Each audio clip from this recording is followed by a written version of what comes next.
Why is my face doing that? What the heck? Okay, one sec.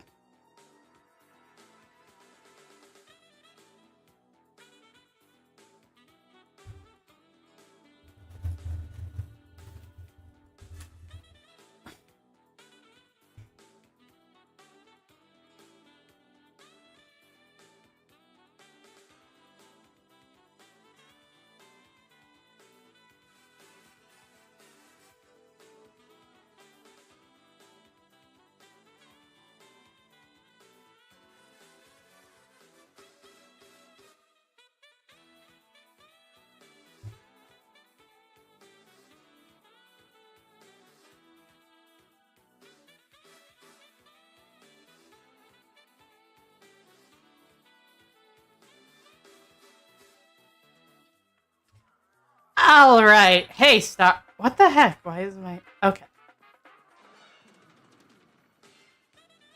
Okay, why is this just convinced that I'm constantly surprised? This is not... Okay.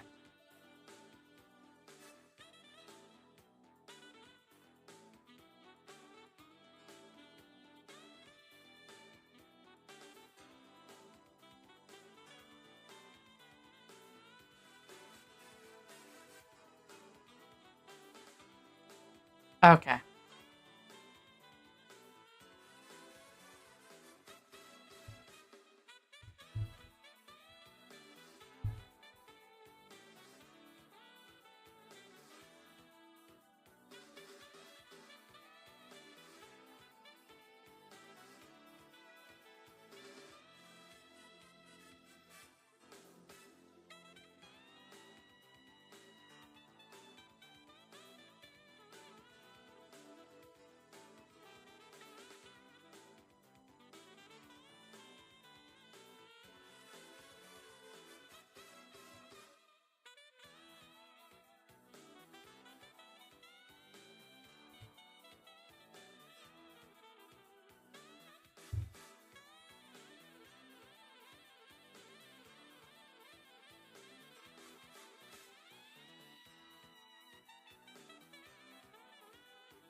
Alright, as I was trying to say, howdy stars.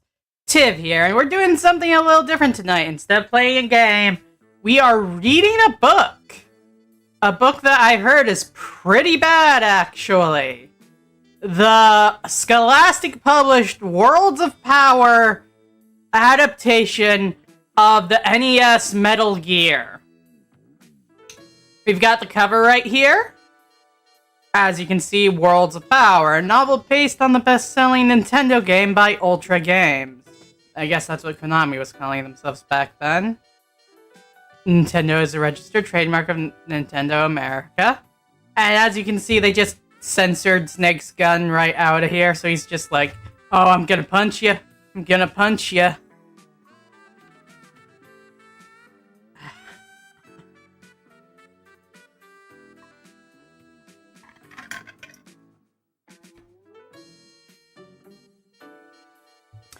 Alright, so let's get into the first page. The final countdown. The detonator timer ticked the seconds away. 15, 14, 13. Marine Captain Haley, who the fuck is that? Summoned every ounce of strength he had left in his body. Without thought for his own safety, he hurled himself toward Metal Gear, his right hand reaching for the white button that would disarm the weapon. But his hand never made it.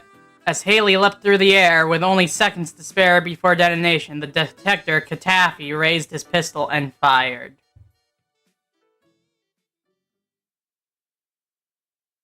Ah, yes. Worlds of Power, book number 2, Metal Gear, by FX9. We've got a brief summary here. Agent Justin Haley, aka Solid Snake. That's not his name.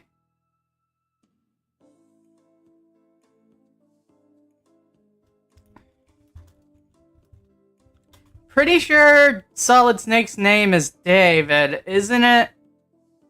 Right? Like,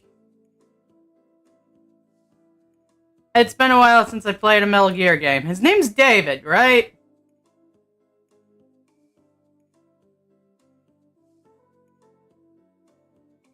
Yeah, I'm pretty sure. Mission: attack a human fighting machine. Smart, fast, and tough. His mission? Why? Attack a heavily guarded base and destroy the ultimate superweapon, Metal Gear. Outcome: succeed and save the world. Fail, and the free world is doomed.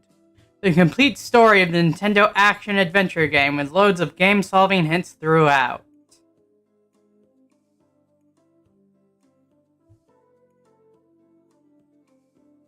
A novel based on the best-selling game by Ultra Games, but created by Epix9, written by Alexander Frost, a Seth Godin production. This book is not authorized, sponsored, or endorsed by Nintendo of America. Metal Gear is a registered trademark. Okay, so Konami signed off on it, but Nintendo wasn't on board. Wow. This book is dedicated to the author's son, Alex. Special thanks to Greg Hulch, Jean Paywell, Dick Crinsley, Donna Smith, Amy Burkhauer, Shayla Callahan, Nancy Smith, Joan Gurandanala, Henry Morrison, Michael Cater, and especially Emil Heidkamp, K. Wolf Jones, and Kim Lee. And we're on Chapter 1, The Mission. Justin Haley strode purposefully through the underground hallways of Foxhound Command. At age 20, he was the youngest captain ever to serve in the U.S. Marine Special Forces Anti-Terrorist Squad, known as the Snake Men. His code name, Solid Snake. There are several things wrong with these. Oh my gosh. 3 weeks earlier, 15 Snake Men, half the squadron, had been dispatched from their underground training base on a top secret mountain. So far, not a single one of them had returned. Were they dead? Captured? Nobody knew. And none of the remaining Snake Men dared to speak it out loud. They could only wait and wonder. Now, of the 15 Snake Men left, only Justin Halley had been sent for. The order had come directly from Commander South, head officer of Foxhound Command, the military unit controlling the Snake Men. As Halley entered the command center, he saw that the vast room was empty, except for 3 people: himself, Foxhound Commander South, and South's brand new second-in-command, Lieutenant General West. As usual, Commander South was in combat fatigues, general stars on his shoulders, colorful campaign ribbons and medals pinned to his chest, his camouflage pants tucked into his high-laced boots. A battered old beret with the insignia of the Snake Men was pulled down at an angle on his head. The beret had been with Commander South all the way through his many paratroop missions in Vietnam, and he'd sooner part with his right hand than with that ancient piece of clothing. Lieutenant General West was wearing his dress blue uniform, freshly cleaned and pressed, and so stiff that it could stand at attention all by itself. The spit polish on his black shoes gleamed. West was a by-the-book kind of officer, but he'd improve with time. The Snake Men squad would see to that. Solid Snake, we have a special mission for you, South told Halley, who stood straight and tall before him at attention, his dark blue eyes front. But it's voluntary, Captain Halley. You don't have to go. It may very well cost you your life. In fact, the chances are 10,000 to 1 against you. Sir! Justin called out snappily, his gaze never wavering. Have you ever heard of Dr. Ivan Petovich? Dr. Petovich? The astrophysicist and nuclear scientist who defected to our side from the Soviet Union 6 years ago? Yes, sir! That's the man. 8 months ago, he was kidnapped, and he seems to have disappeared off the face of the earth. We expected to hear that one terrorist group or another was claiming credit for his capture and was holding him hostage. but no word came. We didn't know if he was alive or dead. Now we believe that he is in fact alive, but a prisoner. For some months now, our intelligence forces have been picking up random clues. We thought at first those clues were unconnected, but when we put them all together over a period of time, they began to point to a strong possibility. Now we're fairly certain that Dr. Petovich is alive and is hidden in a secret base of Colonel Vernon Katafi's, a base called Outer Heaven.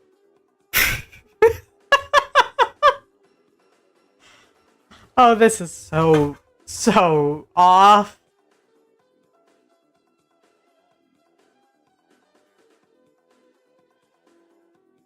Hallie's eyelids flickered, but he said nothing. No junior officer, not even one of the Snake Men, would dare to offer a comment to his commander unless he asked to do so, but his pulse raced with excitement. Colonel Vernon Katafi, the single most feared terrorist on the planet, a psychopath bent on dominating the world, his nature so cruel as to verge on insanity. He was a total paranoid, his deeds those of a madman. Colonel Katafi was a dictator for life of his small but incredibly wealthy and savage desert country, Noria. Katafi's sole purpose in life was to bring the democratic nations to their knees. His terrorist actions were hideous, violent, always unexpected, and always effective. But they struck fear into the hearts of world leaders. Katafi bombed civilian aircraft, killed innocent people, took non-combatants hostage, and tortured them without mercy. A mission against Katafi. Hallie felt his heart swell with eagerness. Also, here was a chance to rescue his buddies, the lost Snake Men. Commander South continued. We now believe we've located the secret base. Satellite reconnaissance of a distant jungle has revealed an unfamiliar complex of buildings. Not in Noria, but somewhere else. I'm not authorized to share that information with you. It's got the highest possible secrecy classification. I can only tell you it's impossible to conceal a compound of that size and fortification in a desert country, so they went to the jungle instead. Computer scans of the satellite photographs show a huge base, larger than anything we've dealt with before, heavily protected and made up of a number of buildings. Hallie, it's our belief that this compound is Outer Heaven, and Dr. Petovich is held prisoner in there. 2 weeks ago, Dr. Petovich's... 2 weeks ago, Dr. Petovich's daughter, Ellen, disappeared. Witnesses tell us that she was snatched from her college campus as she was leaving her dorm. 3 masked men carrying automatic weapons jumped out of a long black limo with phony license plates, forced her inside, and took off at 80 miles an hour. We believe now that Dr. Petovich didn't give in under torture. Now we're afraid the top secret nuclear information may have been taken from him, because they're holding his only daughter prisoner, threatening to torture or kill her. But that's not all. There's something else, Hallie. Something even more terrifying. Something that has us really worried. Our intelligence sources have hinted at something called Metal Gear. What Metal Gear is and when it's scheduled to be launched against us, we don't know. We don't know what it looks like, whether it's airborne or how it's armed. We don't know how or even whether it can be disarmed. We presume it's controlled by some hidden supercomputer, and that it carries a nuclear payload. But we can't be certain of any of this. Our information is too fragmented and too obscure. All we're sure of is that Metal Gear is the most powerful and evil weapon ever devised. It could destroy our planet and every living thing on it. We've got to stop it before it's too late. Stand easy, Solid Snake. Justin Hallie took a step to the side and locked his hands behind his back. All his attention was focused on Commander South's words. 3 weeks ago, we parachuted half our Snake Men squad into the jungle, hoping they could infiltrate Katafi's hidden base and rescue Dr. Petovich, or at least bring us back useful data on our Outer Haven. Okay, let's try this again from the top. 3 weeks ago, we parachuted half our Snake Men squad into the jungle, hoping they could infiltrate Katafi's hidden base and rescue Dr. Petovich, Or at least bring us back useful data on Outer Heaven and Metal Gear. Not a single one of them has come back. They may all be dead.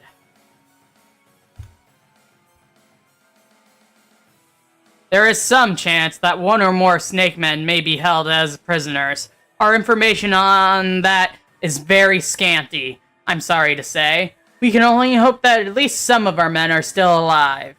Hallie's skin prickled in anger and revulsion at the thought of his friends, good men, perhaps dead, or even worse, alive and under torture, yet he said nothing. No flicker of emotion showed on his face, only the strong muscle in his jaw clenched tight. Understand me, Captain Hallie. This will be your first solo mission, but there's a very good chance it may be your last one. Beyond doubt, it's a suicide mission. We want you to locate Outer Heaven, then search for and destroy Metal Gear. Destroy Metal Gear! A solo mission against overwhelming odds? Justin Hallie's neck hairs prickled at the idea of it, and the excitement made the red blood rush through his veins.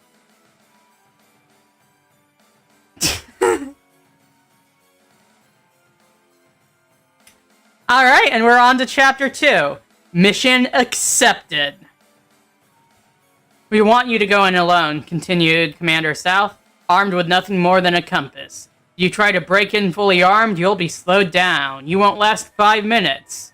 We want you to be a shadow, to slip through unseen. Do you read me? Yes, sir! Every nerve in Bailey's mind and body were on red alert. Whatever weapons or equipment you need, you'll have to find on the spot or make do without. Speed is what's important here. This mission has to be completed within hours of your arriving in Outer Heaven. Commander South... Wait, Bailey? I thought he was Justin Hallie. Who's Bailey? Commander South's stern-faced and steady gaze told Solid Snake as much as his words did, that this mission was of the utmost importance. Look for the transceiver radio. When you locate it, tune it to Foxhound Command's secret frequency. Then you'll be able to receive our radio transmissions. If you find any Snake Men alive and held as hostages, set them free. Rescue as many as you can, and we'll pick them up later. But be careful. Very careful, Captain Haley. Okay, so he is Haley. Even when dealing with Snake Men, don't take anybody's word or anything at face value. Some of the Snake Men may have broken under torture and turned double agent. You won't know for sure which of them you can trust. As for Ellen, Dr. Petovich's daughter, we don't know whether she's alive or dead. If you find her alive, she may be of some help with her father. Try to rescue Dr. Petovich too, but if you can't, then you'll have to kill him. He's more valuable to the free world dead than alive, and in the dangerous hands of Colonel Katafi,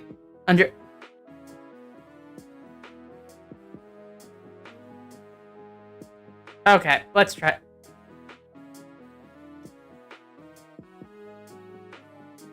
Try to rescue Dr. Petovich too, but if you can't, then you'll have to kill him. He's more valuable to the free world dead than alive and in the dangerous hands of Colonel Katafi. Understood? Sir, said Solid Snake, it was understood in the game of terrorism the stakes were high and often fatal. The compass you'll be carrying is the latest technology. It will transmit everything you say, and it contains a homing device. We'll be monitoring you constantly on the command center's computer screens. By means of the homing device and the compass, we'll be able to locate your position with pinpoint accuracy and target you to receive radio transmissions that will give you all the up-to-date information we have. You won't be able to hear us through the compass, so you'll need to locate that transceiver as quickly as you can. Why not just give him a radio to begin with?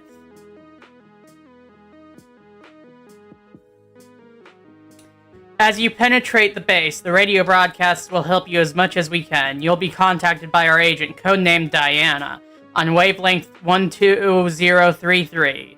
She will be your control. She may sometimes identify herself as Boss Man. We can't tell you any more than that. Once you're in Outer Heaven, you're completely on your own, continued Commander South. We can't tell you how the base is fortified or what traps Colonel Katafi and his forces might have set to detect your presence and kill you. You'll have to elude all their traps, deal with their security forces, find our lost Snake Men and Dr. Petovich, locate which building houses Metal Gear, and somehow destroy the terrible weapon. It's a big job, Solid Snake. A very big job.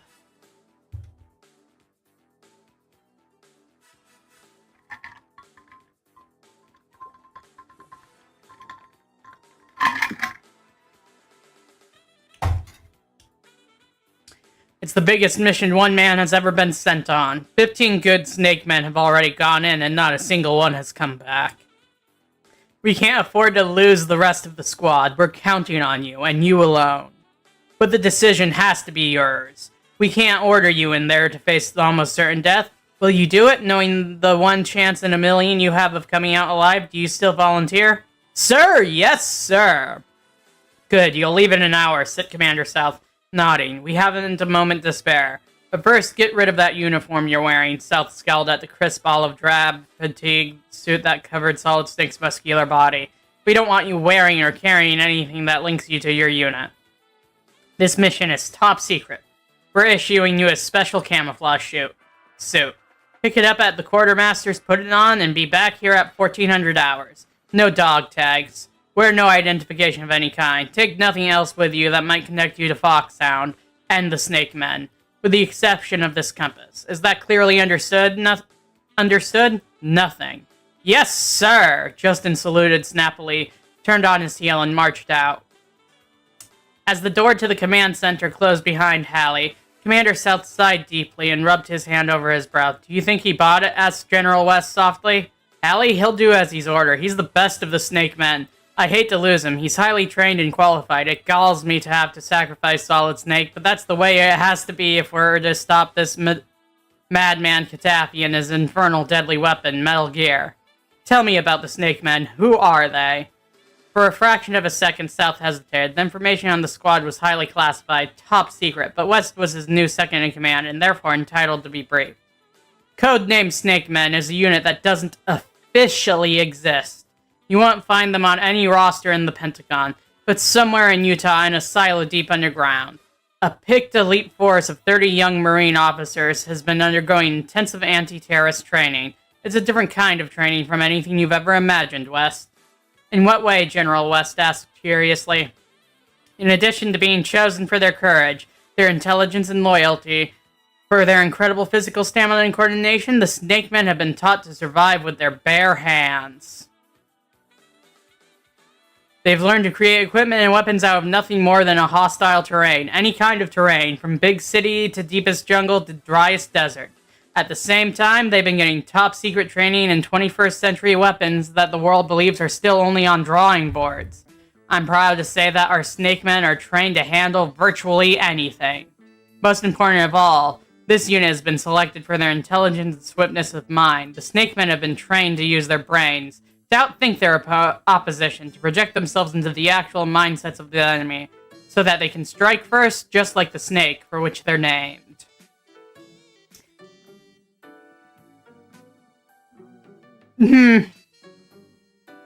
This is a book. This is definitely a book so far.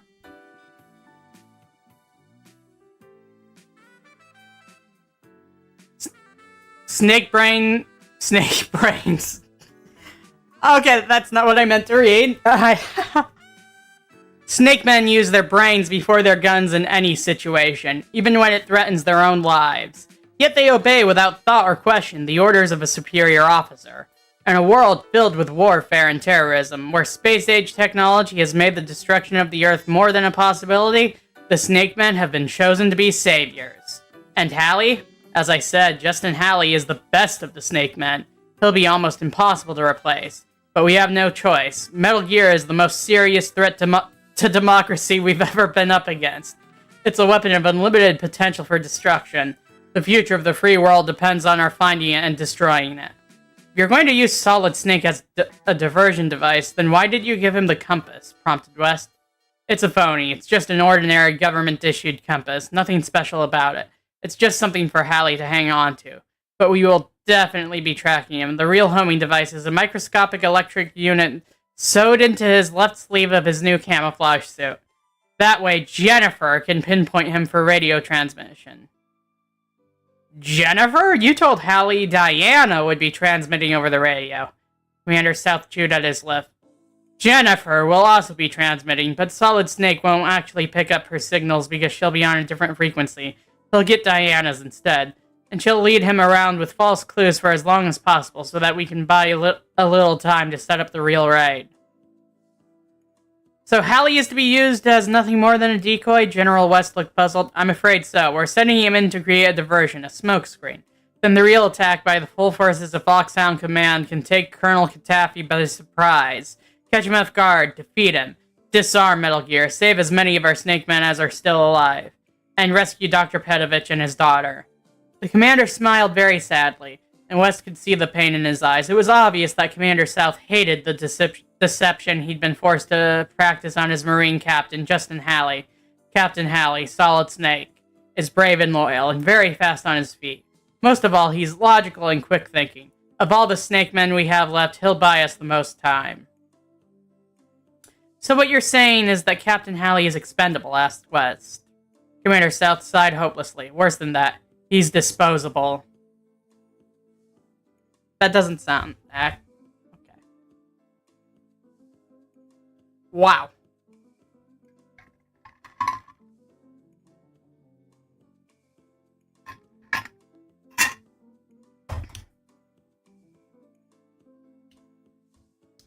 Chapter 3. Getting in. Justin Hallie sat in the dark glider, his long legs cramped up almost to his chest. His seatbelt buckled across his shoulder and lap, the parachute strapped to his back. He'd been sitting like this for many hours. The glider was completely sealed. His little cockpit let in no light. Hallie had no idea what direction the mother plane had carried him. All he knew for certain was that at some predetermined point, just before the jet came within range of outer heaven, the glider had been released. Soon it would lose enough altitude to come in low and escape enemy radar detection. Later, at some present time, the explosive bolts of the glider's cockpit cover would release, and Hallie would parachute out and down into the unknown. From there, he'd be on his own. The sudden sound of the cockpit bolts exploding startled Hallie. But the instant his eject seat hurled him out of the glider, every one of his senses was on red alert. The chute opened without effort, unfurled like a giant silken sail, and carried Solid Snake silently to Earth. He snapped the lines free and gathered the folds of the chute into a bundle he could carry. Now he looked around him, trying to see something, anything, but visibility was zero. Hallie had landed in complete darkness in the middle of what felt and smelt like jungle. Trees and vines were all around him, and there was a heavy, warm mist rising from the jungle floor. Seeing anything at all was impossible. Down and safe, he spoke into his compass, hoping that someone at Foxhound Command was on the line and was monitoring him. All around him, Hallie had heard the sounds of the jungle, of wild beasts, night stalkers, and killer animals. It was too dark to travel. He'd have to wait until dawn. Climbing up into the nearby tree, Hallie disturbed a sleeping tribe of little red monkeys, who scattered through the branches, angrily chattering. Justin wrapped the parachute around him and settled into the crotch of the tree to grab a few hours of uneasy sleep. He didn't know when he'd get the chance to rest again. 3 hours later, Hallie awoke, although the sun could barely pass through the thick jungle canopy. Enough light penetrated to arouse Hallie, all of his senses on red alert. He looked around him in every direction. Apart from the animal and bird sounds of early morning, there was nothing. Justin climbed down silently to the jungle floor and set out on his mission, to search for outer heaven. Some highly developed instinct, the result of his Snake Man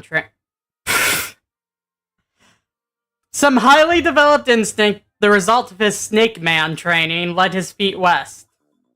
He noticed that there were fewer birds and monkeys in that direction, and fewer animals always spells the dangerous presence of man. Animals were far from stupid. They could teach man a few tricks about survival in hostile terrain. So west Hallie went, keeping low and as quiet as possible. As he moved without sound through the jungle, Justin Hallie found himself suddenly in a patch of jungle growth that was fouled by a strong, almost sickening odor. His nose wrinkled. Solid Snake recognized that smell. Panther musk. It might be a useful weapon.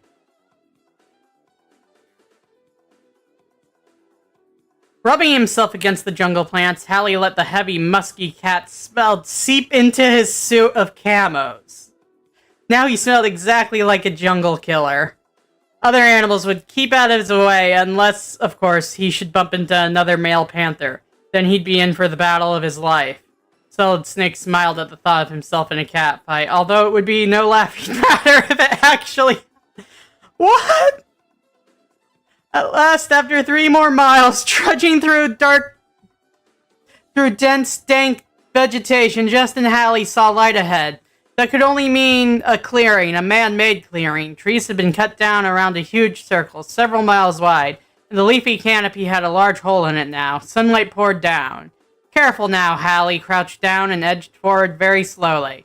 On the edge of the clearing, he stopped. Bingo. 3 military trucks with a strange insignia painted on their sides were parked in the clearing, 2 of them closer, and the third one much further off. The insignia, a grinning fanged reptile entwined around the twisted broken tree, was something Halley didn't recognize, but it had a menacing quality that struck a familiar chord deep inside him. It told him that Metal Gear wasn't far away. Beyond the trucks, about half a mile away, and surrounded by a high electrified fence, stood a vast compound of sealed-off buildings.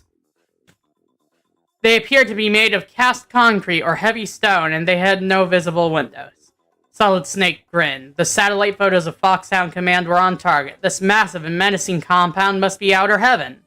Solid Snake stepped back and spoke softly into his compass. I think I'm at mission site. I have visual ID of potential target. Looks like outer heaven, guys. He waited a minute, hoping for a reply, maybe a beep of some kind to let him know that his home base had him on the computer screen. But there was no return transmission. Was the monitoring system working, or had he been cut off from Foxhound Command? He'd have to locate a radio transceiver as soon as possible to find out. Justin stood up carefully, looking in every direction. As he did, the jungle silence was broken by a sudden, ear-splitting chorus of snarls and growls. 6 barking killer dogs. Giant, half-starved Dobermans burst out of one of the trucks. Their fangs were enormous, white and sharp. Their powerful jaws dripped foamy saliva. Snapping and howling, they raced toward Halley at top speed.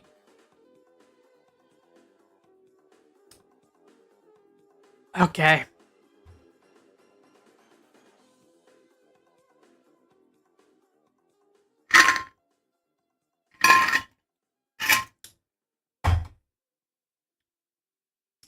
Alright, I'll be right back. I need to refill my water bottle.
Okay, we're back. In theory, this is a book, and yet... I'm starting to have my doubts. In his training with the Snake Men squad, Justin had learned an entire language of commands to control killer dogs. He could get them to halt and to sit in German, Russian, Swahili, Chinese, Japanese, Arabic, and a dozen other tongues. But he had no idea in what country he was now, not even which continent. His canine vocabulary would be of no use here. He had only seconds to spare. No way could Solid Snake outrun this pack of trained attack dogs without a weapon. He couldn't even defend himself. Even if he managed to snap up a branch from the jungle floor and use it as a club, Hallie was no match for half a dozen frenzied attack dogs who lived only to tear out an intruder's throat. Suddenly, an idea struck him. It was a crazy idea, but it could be his only chance. Throwing himself to the ground, Hallie raised himself on all fours like a giant cat, bracing himself as the dogs came closer. Oh my god. He could smell their hot, strong breath and see their insane, rolling eyes. Most of all, there were those sharp white fangs, less than a foot from his face. Now the killer dogs had almost reached him. They were only inches away from chewing him into raw hunks of bloody flesh. Solid Snake arched his back high. He snarled and growled low in his throat, meanwhile staring hard at the lead dog with narrowed, angry eyes. Drawing his upper lip back, Hallie spat and yowled like a furious giant cat. Just as they heard Hallie's unearthly sounds, the strong scent of the panther musk on his camouflage suit hit the dog's sensitive noses. Jungle predator! A male panther! Between the sounds and the smell, the Dobermans perceived Solid Snake as a big cat. 170 pounds of pure panther power!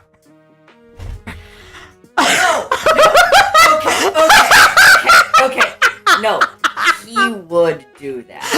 He would do that. He would do that. But it wouldn't work! No, it would. I can absolutely think that happened, like, maybe Metal Gear 1 or 2, maybe Metal Gear Solid 1. That would work. That would work. Maybe Snake Eater, if in the earlier parts, but I think it would work. Oh my god. And everyone called for a while after Snake.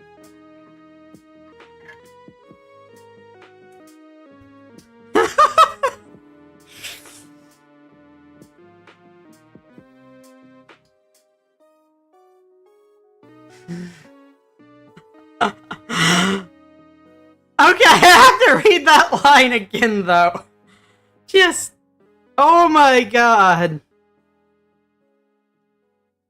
Just as they heard Hallie's unearthly sounds, the strong scent of the panther musk on its camouflage suit hit the dog's noses. Jungle predator. A male panther. Between the sounds and the smell, the Dobermans perceived Solid Snake as a big cat. 170 pounds of pure panther power! With incredibly strong teeth and claws sharp enough to rip a dog into confetti.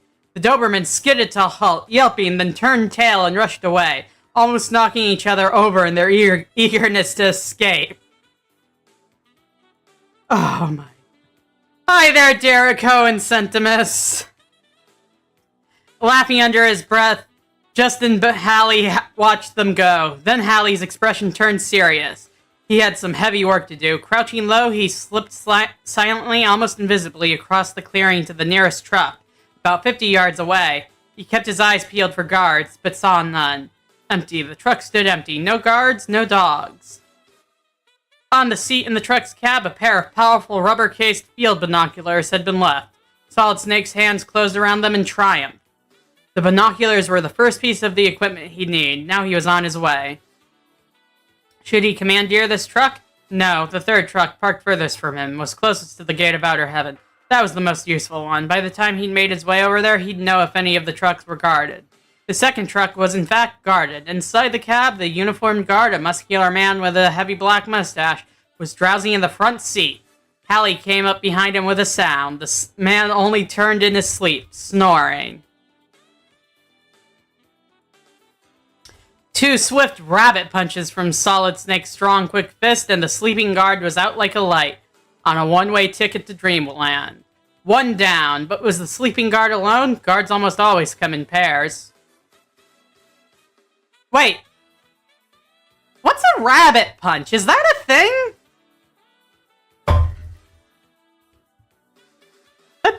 Is that a thing?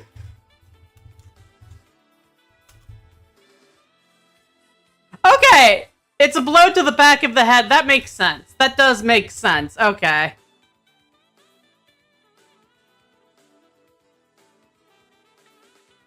A sudden noise behind him made Hallie turn. Another uniformed guard,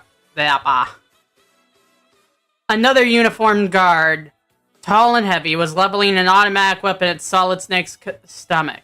Growling something in a guttural language Hallie didn't understand, but Justin could see the guard's finger tightening on the trigger. Lightning fast, Hallie aimed a knee kick and connected.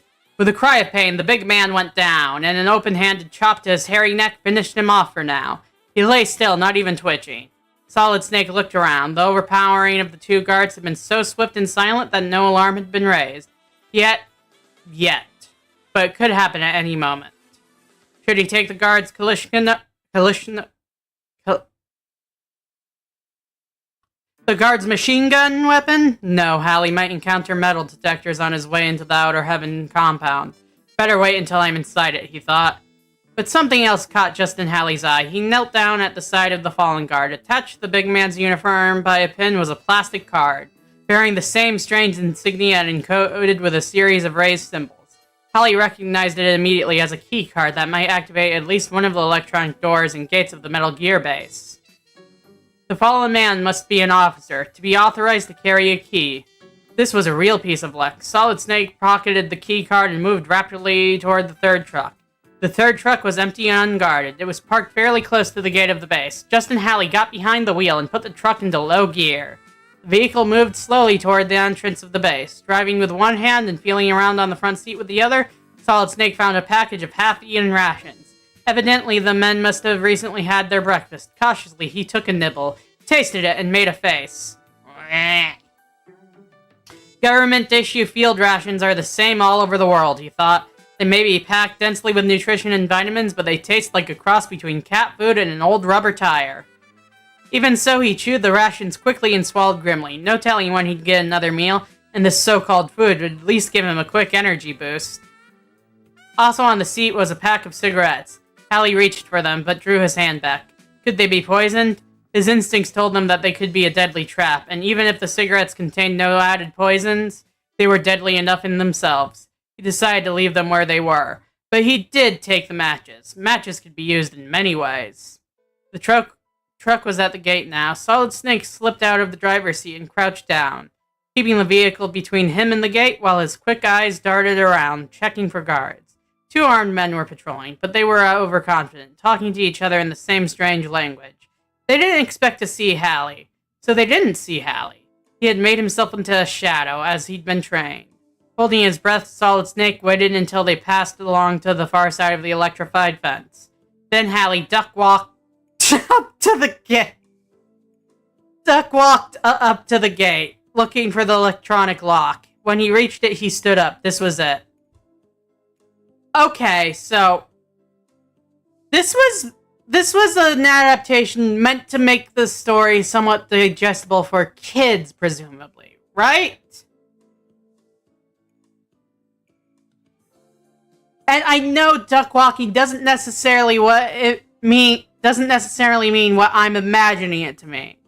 But if I was a 7-year-old kid who just got done playing Metal Gear on NES, I would read this and see Solid Snake duck walking, and I would assume that he's got like his arms out to his sides and he's like waddling back and forth, and he's about to quack or something. Which, I mean, considering what he just did as a cat, pretending to be a cat to scare off the dogs, I guess maybe that's not too weird. When he reached it, he stood up. This was it. Would the key card in his hand be the one that opened this locked gate, or would the alarm go off, bringing guards running from all sides? Only one way to find out. Hallie pressed the embossed side of the card against the lock. For a split second, nothing happened. Then, a click. The gate opened and Hallie ran inside, swifter than a shadow and just as invisible. The gate opened. Oh, I don't know if you're copying, but I'm in, he whispered into the homing device, the compass he'd been carrying. No radio, so no response. Once again, Justin wondered if anyone back at command could hear him. Maybe the compass was defective. Maybe the transmission channel was blocked or scrambled. Maybe. Who knew? The possibilities for a mess-up were almost endless.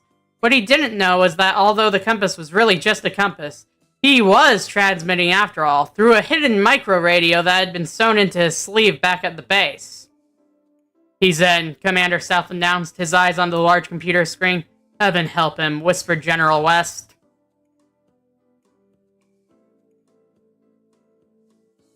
Chapter 5, Level 1. Hiding in the shadow of one of the empty trucks parked inside the compound, Solid Snake took a long look around.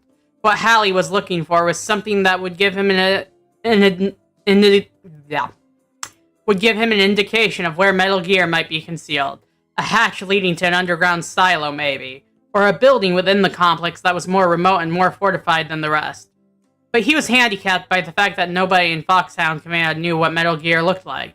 Was it something so big it needed a huge protected structure to house it? Or so small that it was only a deadly microchip, computer triggered or radio controlled? A barbed wire fence around the building was no guarantee that Metal Gear was to be found inside. It could be anywhere in outer heaven, even in Colonel Vernon Catafy's shirt pocket. All he had to go on was the name, Metal Gear. Somehow that hinted to Hallie that the weapon itself was large and needed a sizable building to itself. Crossing the field that separated the outside fence from the windowless complex of outer heaven, the young Marine captain spotted a door at the base of one of the buildings. Using the keycard, Hallie placed it in the slot of the door, face down. He could hear the latch click, and he pushed gingerly at the door. It opened to his touch. He was inside now, on the first level of the first building.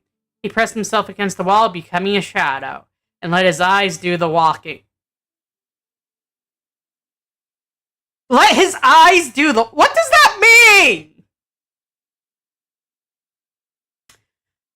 There were many doors along the hallways of Building 1, and all of them were guarded. Armed and uniformed terrorists, most of them carrying high-tech automatic weapons, were everywhere. Solid Snake knew that at least at the start he would have to avoid the guards wherever possible. Once he knew his way around, and once he'd located a weapon of his own, he'd be able to fight. For now, though, the only intelligent thing was to remain concealed. But for how long would Hallie's concealment be safe or effective? There had to be surveillance devices everywhere in the compound. Hallie scanned the walls and ceilings for the telltale red eyes of a video camera, but he didn't see one.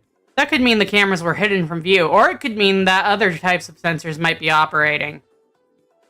Heat seekers or motion detectors, for example. They were common devices, frequently used in securing premises.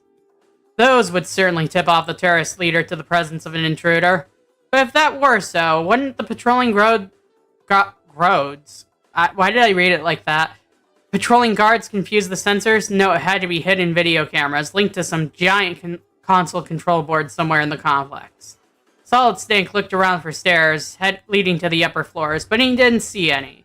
2 elevators, east and west, according to Hallie's compass, were all that were available to Solid Snake, to get him from the first level to another floor. The elevators were an added risk and posed a real danger of possible entrapment. Also risky were the corridors leading to the elevators. There were 3 of them. Wait, so there's 2 elevators but 3 corridors?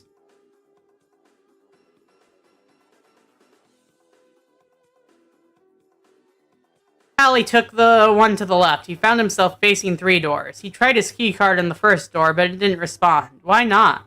The slot for the card was there. Why didn't the door open? Unless, for the first time, Solid Snake realized there might be more than one key card. In fact, now he was certain of it. Each individual card opened only a small designated number of doors. It would take more than one to open all the doors. How many keys would Justin Hallie need to fully penetrate outer heaven? Although Justin didn't know it. There were actually 8 key cards that, used together, unlocked all the doors in the compound. It was an elaborate system in which the higher the soldier's rank, the more key cards he was entitled to carry. Only Colonel Vernon Catafy himself carried all 8 key cards. His 2 most trusted terrorist aides were entitled to 6 each. But the keycard in Solid Snake's possession did manage to trip the second lock and get the second door open. Hallie slipped inside the room. It was a small room, little more than a closet, and it smelled bad, like chemicals. The room gave the young Marine a bad feeling, and he wanted out of there. But first, he forced himself to look around. Something was lying on a shelf near the door. Hallie grabbed it and ducked back inside. The door clicked shut behind him, and locked again. He looked at the thing he was holding in his hand. It was a gas mask. Considering the chemical smells, the gas mask made perfect sense. It was probably used during experimentation in that room. It could be useful, but what Solid Snake really wanted was a weapon. But he decided to keep the gas mask and move down the corridor. The guards were still patrolling, back and forth, up and down. Now they were coming Hallie's way, their heavy boots making cadenced footsteps. They sounded closer and closer. Hugging the wall, Hallie raced off in the opposite direction to the nearest side door of level 1. Quickly, he tried his keycard, which he now thought of as keycard 1. It worked. The door opened and Hallie was back outside the building before the terrorist guards caught a glimpse of him. 3 military trucks were parked just outside the door. They were marked with the same strange insignia of the other vehicles he'd seen outside the compound. Hallie ran swiftly toward them, hoping to find them unguarded. He was lucky, no terrorist guards were in sight. Quickly but thoroughly, Justin began to search the trucks. He was looking for something, anything that could be useful in his mission. Luck was with him. In the left-hand truck, his fingers closed around a familiar something, a pistol grip. Justin Hallie had to bite his tongue to keep from letting out a yell of triumph. But his moment of triumph was brief. Hallie had found a handgun, the Beretta M92F, a lightweight weapon, yet accurate and deadly. But with it, there was no clip of ammunition. The gun was empty. Still, it was a beginning.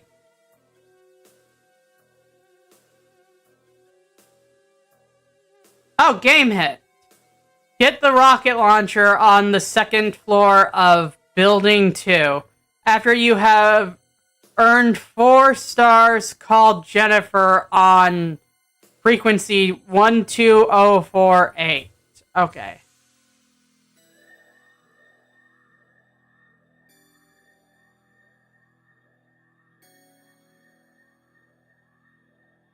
Chapter 6, Freeing the Prisoners. Now, are we freeing the Snake Men?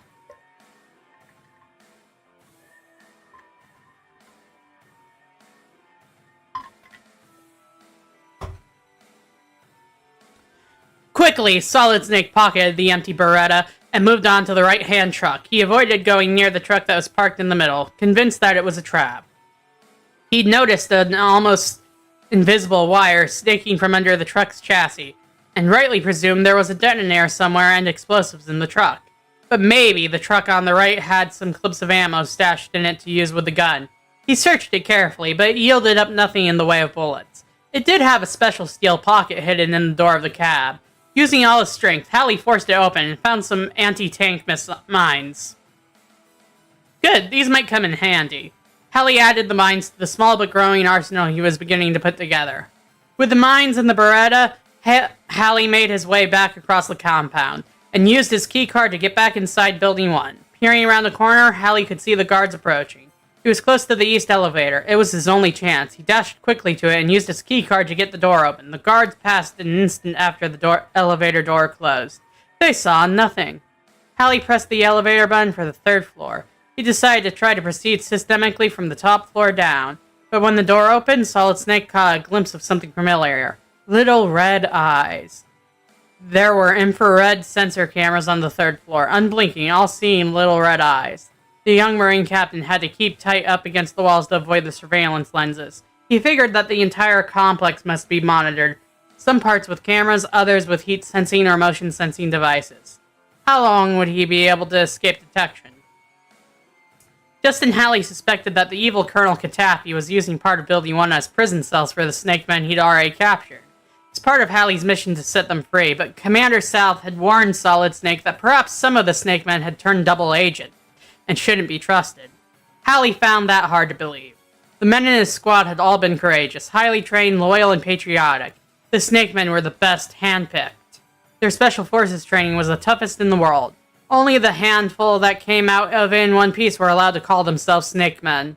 How could they change? What kind of torture would even even a fiend like Colonel Katafi devised that would make a Snake Man betray his commander, his squad, and his country. Because Solid Snake still had only one key card, he could only go in through the doors it opened. The first few doors he tried failed to respond to the card, but the fourth door opened when the key card was inserted.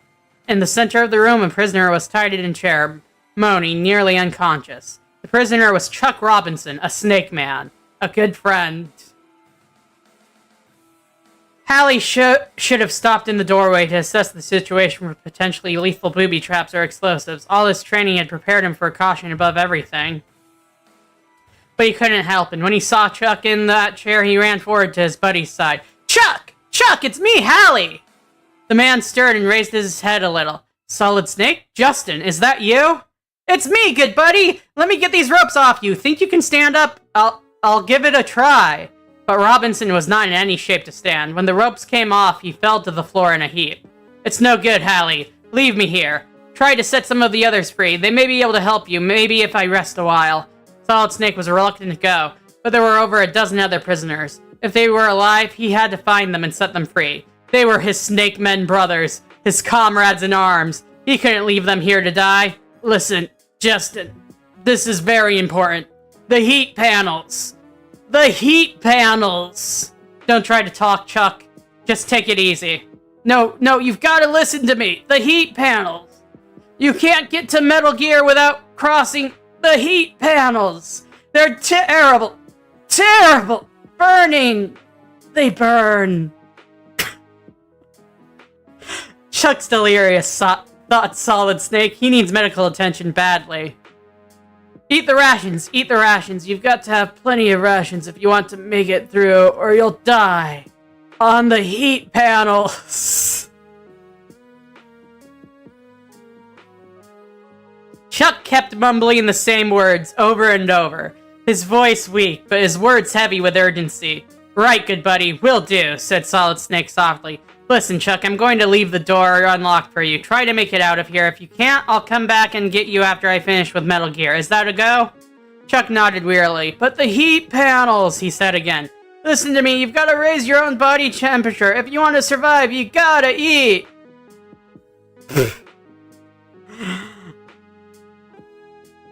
I hear you, Chuck. Take care, Solid Snake. Hallie nodded grimly. I'll take care, he promised. The key card opened other doors, in which he found several more Snake Men prisoners. All of them had been tortured, and several of them were unable to speak. It almost broke Justin Hallie's heart to see his friends in such a condition. He set the men free, promising to return and get them all out to safety once his mission was completed. So far, none of the rooms had contained any ammunition for his Beretta. He needed weapons to penetrate the inner defenses of Outer Heaven. He had to keep looking. From one of the rooms on level 3, Solid Snake could sense something seeping from under the door. The odor, bitter and stinging, was unmistakable to anyone with Hallie's training. Poison gas. Hallie put on the gas masks. Should he avoid this room or go into it? His sense of survival told him to stay clear of the poison gas. But his logic told him something different. Why would the terrorists bother to stay clear of the poison gas? Why would the terrorists bother to gas the room unless they had something of vital importance hidden there? Solid Snake had to take the risk. Using his keycard, he got the door open. It was a large room, and at first it appeared to be empty, but as Solid Snake crossed it, wearing his gas mask, the floor suddenly tilted up, sending him lurching backwards. Barely able to keep his balance, there was a terrible rumbling sound growing louder and louder. Through the fog of poison gas that filled the room, Solid Snake found it difficult to make out what was happening. Then he saw it. The deadly trap. A huge rolling device, a giant steel pin, 8 feet long and weighing 3,000 pounds, heavy enough to crush a man to death, detached itself from the wall and came rolling across the sloped floor, coming at him at top speed. Unless it was stopped, in only a few seconds, it would smash the life out of Solid Snake. Game hint. Avoid surveillance cameras by staying next to the walls.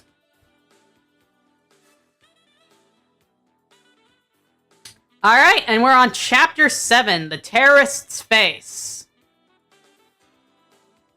The deadly roller came thundering closer. The floor tilted crazily.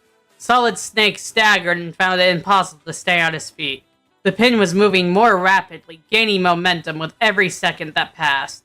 It was moving a lot faster than Hallie, and soon it would be on top of him. Solid Snake thought fast. Crouching down to the floor, Hallie waited and watched as the pin got closer. At the precise moment that it reached him, Solid Snake gave a mighty leap upward and threw himself over the pin, rolling clear on the opposite side. The pin thundered onward, smashing into the far wall. The floor, whose tilt was electronically clued into the rolling of the steel monster, became level again. As the floor straightened out, Hallie scrambled to his feet, shaky but unhurt. Before he could catch his breath, 3 terrorist guards came rushing out of concealment, weapons drawn. Solid Snake still had no ammunition for his handgun, and the mines were useless in this situation. All he could do was run. He was near the door, so he raced for it on the double. Without looking back, he pulled it shut behind him, using keycard 1 to lock it. The guards were shut inside. Without delay, Solid Snake used his keycard in the next room and the door swung open. Cautiously, he entered. The room at first appeared to be completely empty. No guards, no lethal devices. In the center of the floor stood only a table, with a computer and some field rations on it. Were the rations poisoned? Hallie hoped not, because he knew he'd have to take chances anyway. Chuck's words came back to him. You've got to have plenty of rations if you want to make it through the heat panels. Maybe Chuck hadn't been delirious after all. Solid Snake picked up the rations and sniffed at them. They smelled terrible, but all field rations smelled terrible. Justin Hallie ate some and pocketed the rest. Then he turned his attention to the computer on the table. It sat there, switched off, silently mocking and defying him. What was its purpose? What information did it hold? Solid Snake reached across the table and turned the computer on. At once, the screen lit up and showed an enemy terrorist's face. It was the face of Colonel Vernon Katafi. Before Hallie had time to think, the face on the computer screen began to decompose before his eyes.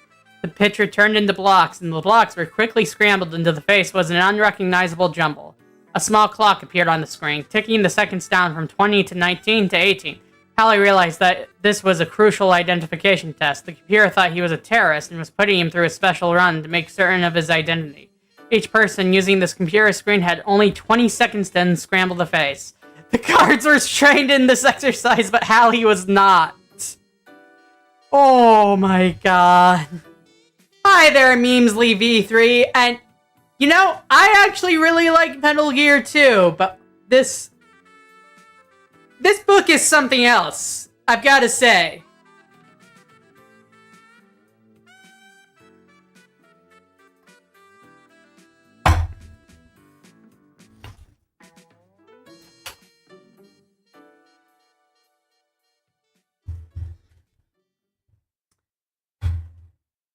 Quickly, Solid Snake began to strike the keys almost at random, while the seconds ticked down one by one. On the screen, a couple of pieces fell into place, and Hallie worked faster.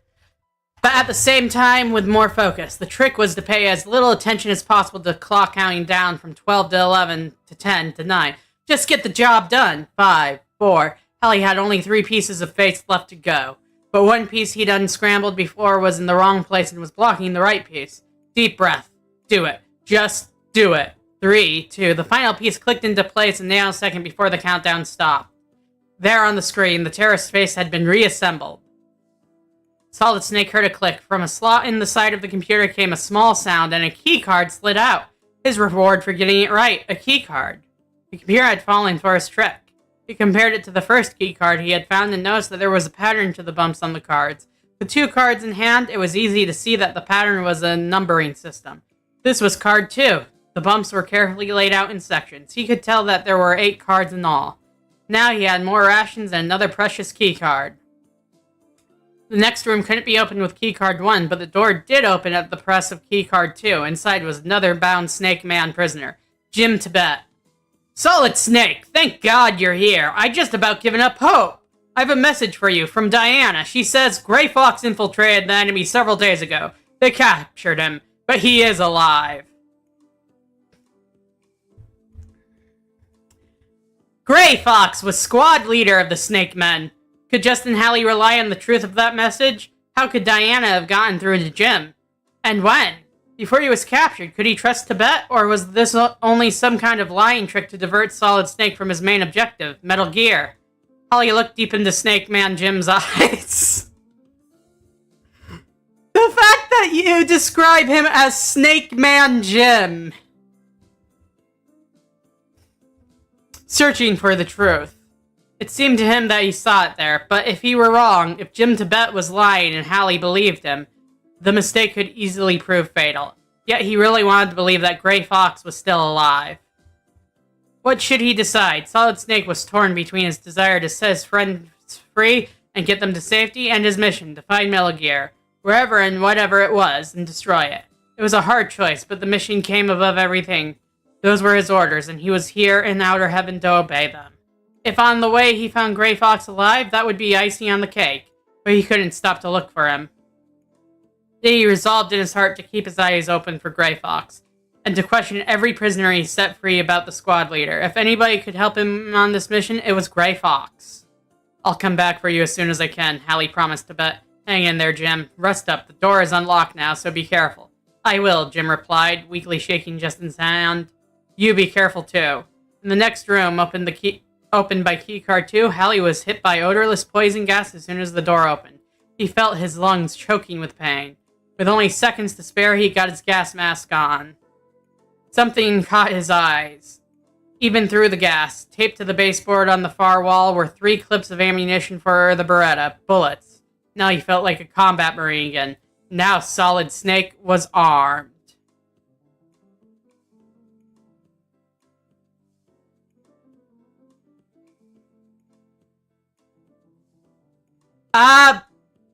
How did I play Fall of Cybertron in its multiplayer mode, Sentimus?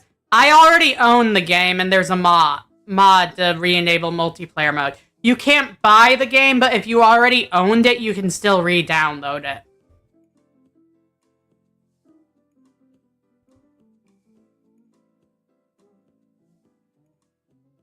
Fall of Cybertron? Yeah, Sentimus in the chat said his little brother is trying to get the Fall of Cybertron game on Steam, but Steam seems to have taken down that game from their library. How did you play the game in its multiplayer mode? The multiplayer mode was a fan-made mod, fan-made server. My recommendation, I actually got a copy after it had been taken down. Out of nowhere, codes turned up on Amazon, so maybe keep an eye on Amazon links, and if you're very lucky, some batch of codes will pop up, because that's how I got mine. So just out of nowhere, there were just game codes available for a little bit. Snake Man Jim, though. It's me, Snake Man Jim! Now Solid Snake was armed. Okay, next page. In the same room, he found a small package containing the silencer for the Beretta. That made Solid Snake grin, and he screwed the silencer onto the end of the barrel. The next space he entered was a small armory. A supplementary weapon stash on a high shelf. Justin and Hallie located a grenade launcher and a cache of grenades. This find slowed him down somewhat, but it was too important to leave behind. Solid Snake strapped this grenade launcher on his back and slung a heavy bandolier of grenades over his chest. Now he looked like a fighting man. Game hint. To get through the maze, go left 2 screens. I'm not sure how that would help. Not even sure where in Metal Gear this is supposed to be. I've played the original Metal Gear. The NES version, yes.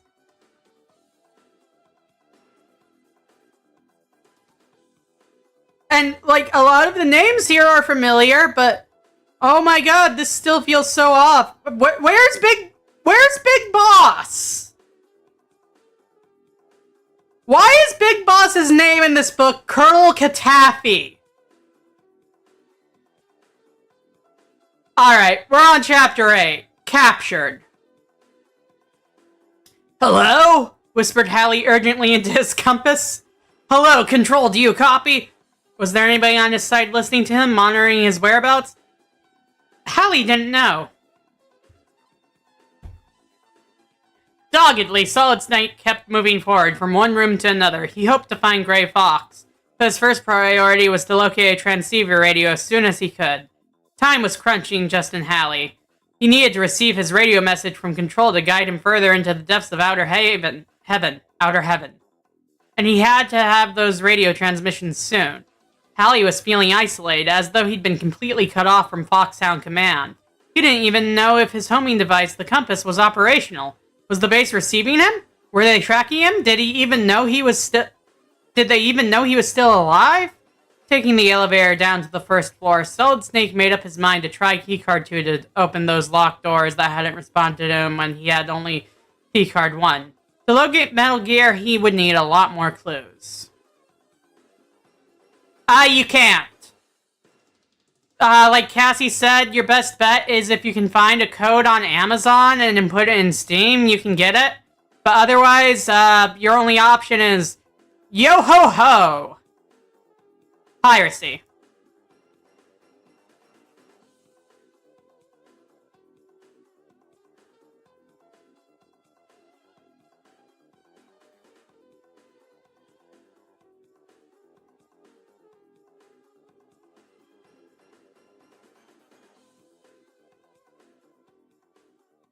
Anyway, right. Hallie emerged from the elevator into a part of the level that was used as a storehouse. It was piled high with evenly stacked rows of heavy wooden crates, each one large enough to house a small truck or an all-terrain vehicle. Making his way through the stacked-up wooden crates, which were painted with the Outer Heaven insignia, Justin Hallie narrowly avoided a deadly trapdoor between the two of them. But as he did, a nail protruding from one of the crates caught his sleeve and yanked it out his arm. The compass went flying out of Solid Snake's hand, down into the well of the trapdoor and out of sight. Solid Snake was stunned. He believed the compass to be his actual homing device, sending out a signal that only Foxhound Command could receive. He didn't know that the real homing device was sewn into the sleeve of his camouflage suit. Now Justin thought the loss of the compass had cut him off totally from Foxhound Command. He'd have to act completely on his own, without any thought of backup help from the U.S. Marines or Commander South. But perhaps when he found the radio, Diana might be able to guide him. Solid Snake's search for the radio doubled in intensity, and there were still more Snake Men to set free. Some of them might have important clues for him. Hallie moved swiftly, silently, cautiously from room to room. In one of the keycard 1 rooms, a prisoner named Frank Witowski gave Justin Hallie an important clue. Gray Fox is locked up in a hidden solitary cell room. The best way to get to the hidden cell is to let the enemy capture you on purpose. Let the terrorists capture him! Actually surrender to the enemy in order to infiltrate more deeply. It might be a workable plan. Could this guy Witowski be lying to trick him? Hallie freed the prisoner and, thinking hard, set off again by himself. Looking through a door, Hallie spotted 3 trucks parked in a row near the outside wall. Solid Snake had been lucky with trucks so far, locating rations, weapons, and necessary equipment in them. Could he get lucky again? Yes. In one of the trucks was an Ingram Mach 2 submachine gun with a full clip. With the Beretta and now the lightweight rapid-firing automatic Mach 2, not to mention the grenade launcher, the grenades, and the anti-tank mine, Solid Snake was becoming a walking arsenal, ready for any fight. But it was also a pretty heavy load for one fighting man to carry. Maybe he'd make a better time if he didn't have to walk or run everywhere. For example, if he had wheels, Hallie decided to commandeer one of the trucks. It was at that very moment that Justin Hallie's luck ran out. As he climbed into the cab of the truck, a squad of terrorists appeared as if out of nowhere. Suddenly, Solid Snake was surrounded on all sides. There were guards everywhere, each man with an automatic weapon aimed straight at his chest. There were no options left. There was nothing to do but surrender. Hallie put his hands up and allowed the terrorists to take him quietly. Captured, Solid Snake was a prisoner. Did this mean that his mission was at an end? A failure? A failure? Had he let the Corps down? Betrayed the Snake Men squad? Commander South, his country, and the free world? Hallie suddenly recalled the words of Frank Witowski, the last prisoner he freed. The best way to get to the hidden cell is to let the enemy capture you on purpose. Could the Snake Man be right? Solid Snake was about to find out. Yes, I do like Metal Gear.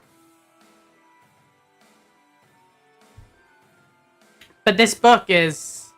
oh my god. We might actually play Metal Gear 1 at one point after we get through the book. Maybe, we'll see.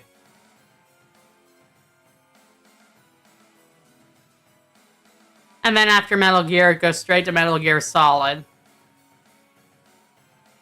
Because, yeah, the Metal Gear 2 Snake's Revenge is non-canon, but it's a game that exists. Ha! Maybe Snake's revenge is canon to this universe.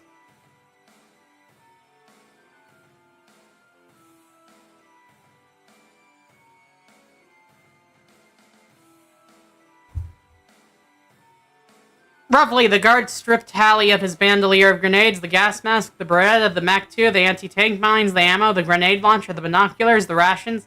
They confiscated all of Solid Snake's weapons and equipment. Or at least they thought they did. But there was one crucial exception. Katafi's men missed something. Because the terrorists could not conceive of Solid Snake having key cards in his possession. Because they believed that he'd brought his own weapons into Outer Heaven with him. And because the key cards were no longer larger or thicker than an American Express card, the guards didn't find them when they frisked him for more weapons. Wow, those are some pretty poorly trained guards. The key cards were still safe, deep down in the pocket of Solid Snake's camos. Now that he was a prisoner, what were the odds against his meeting Gray Fox? Wachowski had told him that the terrorist had the squad leader hidden away somewhere in solitary confinement. The guard spun Justin Halley around, and a black, greasy blindfold was tied around his eyes. He could see nothing, prodding Solid Snake along painfully with their weapons. They marched him, stumbling inside a building and down a long corridor. They turned so many corners that Halley couldn't hold on to his sense of orientation. He had no idea where they were taking him. At last, they reached a stopping point. The terrorist yanked cruelly at Solid Snake's arms to get him to stop. Justin Halley heard a cell door open, and he was pushed roughly inside, falling to the hard stone floor. The triumphant and mocking way the guards were laughing and sneering at him told Halley plainly that his interrogation would be next, and very soon. The guards didn't even bother to tie Justin up. Another indication that they expected to be back for him within the hour.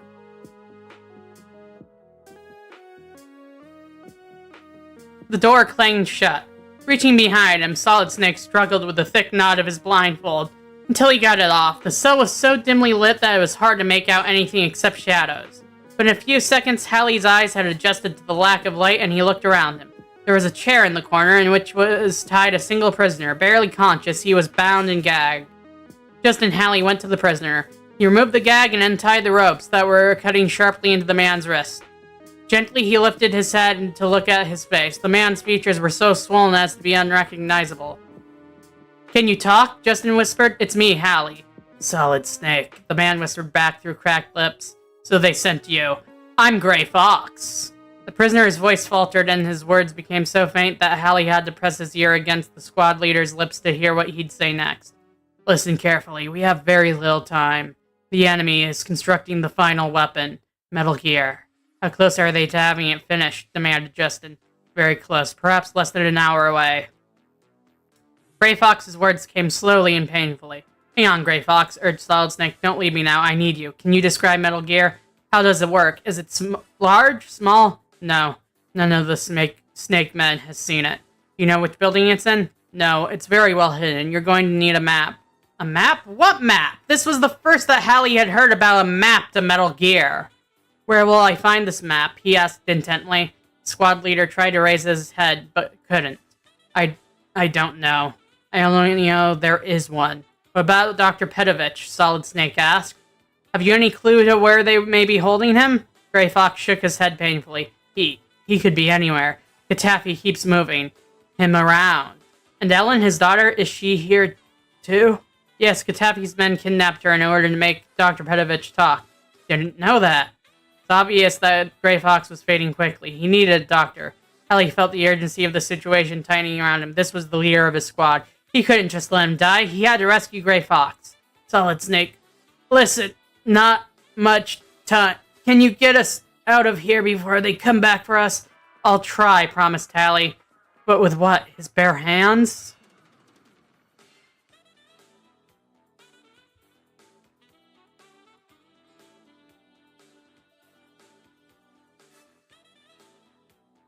Chapter 9. The Escape from New York. Halley's hands were bare of weapons or equipment, and time was running out. The clock of doom was already ticking. Taffy's terrorists would be back for them very soon. That would mean certain death for the two Snake Men and the total failure of the Outer Heaven mission. What was Halley to do? His rigorous Snake Man training had taught Solid Snake ways in which he could create whatever he needed from his immediate environment. He looked around him. What was there in his bare cell that he could use? Hallie concentrated, visualizing possible escape scenarios. One piece of luck gave Hallie the slightest edge. Along with the 2 key cards, the terrorist had missed the little book of matches that Justin had found in the truck. Now, if Solid Snake was careful with them, they would at least have some illumination in the Stark cell, and maybe the matches could be even more useful than just shedding light, because although the cell was sealed tightly, Hallie thought he could feel the merest whisper of cold air seeping in from outside. Somewhere, there must be a crack in the cell wall. Lighting a match, he held it up as long as he could before it burned his fingers. Yes, there was a thin trickle of cold air coming in from somewhere outside the cell. The flame was flickering only in one direction. Hallie lit up another match and held this one somewhat lower next to the wall. This little match head of fire told him the air was flowing from that direction. With the third match burning, Solid Snake got down on his hands and knees and looked intently. He had to find the airflow before he used the book of matches up completely. Before the match burned out, Hallie's hands found the small gust of air, and his eyes detected the beginnings of a crack in the wall. Very close to the floor, he got down on his stomach, as close to the wall as he could, and inspected, feeling the wall carefully with his fingers. Yes, there was a fault in the masonry, a tiny crack in the wall, just beginning to break through to the other side. Now, if he could only locate the weakest point in the fault. Solid Snake's fingers felt around until they touched the softest part. He felt the masonry begin to crumble a little under his touch. Satisfied, Justin Hallie sat back on his haunches. "Hold tight, Gray Fox," he said. "Keep it together and don't go dying on me now. I think maybe I see a way to get us out of here." Reaching over to where he'd dropped his blindfold when he'd torn it off, Solid Snake picked it up and folded the greasy cloth into three thicknesses. He wrapped the wad tightly around the knuckles of his right hand and made a strong fist. He stood up and squared his shoulders. Then, taking a deep breath and letting it out again in a tiger's roar, Hallie ran forward toward the wall at top speed. At the last moment, he dropped down and aimed a karate punch with his wrapped fist straight at the center of the crack in the masonry, in the very heart of its weakest spot. Instantly, the bricks and mortar gave way, and a hole opened in the cell wall. Scratching with his bare hands, Hallie enlarged the hole. He had to work fast. The terrorist would be back any moment now. Holy shit! Solid Snake just punched a hole in a wall.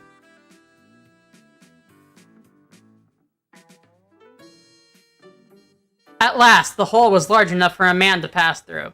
Gently, Justin Hallie lifted the weak Gray Fox in his arms as though the big man were a child and carried him to the hole, pushing him through to the other side of the cell wall. Then Solid Snake squeezed through the hole and stood up, brushing mortar and brick dust off his camos. Now they were free, but Gray Fox was too weak to stand, and Solid Snake was without a weapon. He would have to stash his squad leader in some relatively safe place and make an effort to recapture his weapons and other gear, or else find new ones. He'd already lost valuable time. Gray Fox had said he had less than an hour to get to Metal Gear and disarm it. Because he'd been brought there blindfolded, and because his cell had been so well hidden, Hallie had no idea what part of Outer Heaven they were in now.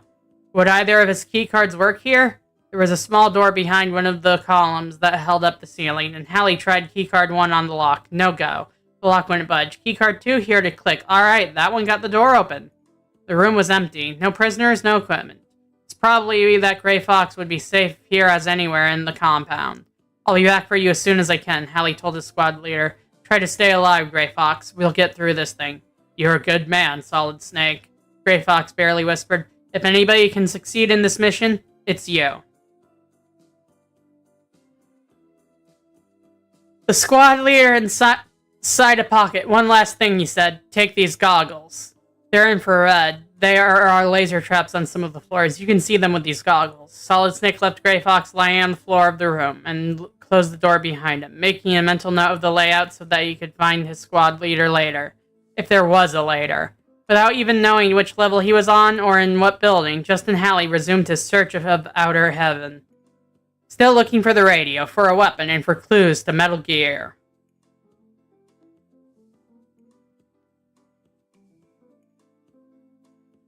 Alright, and we are on Chapter 10, The Shotgunner. It looks like it's only a single-page chapter. Wow.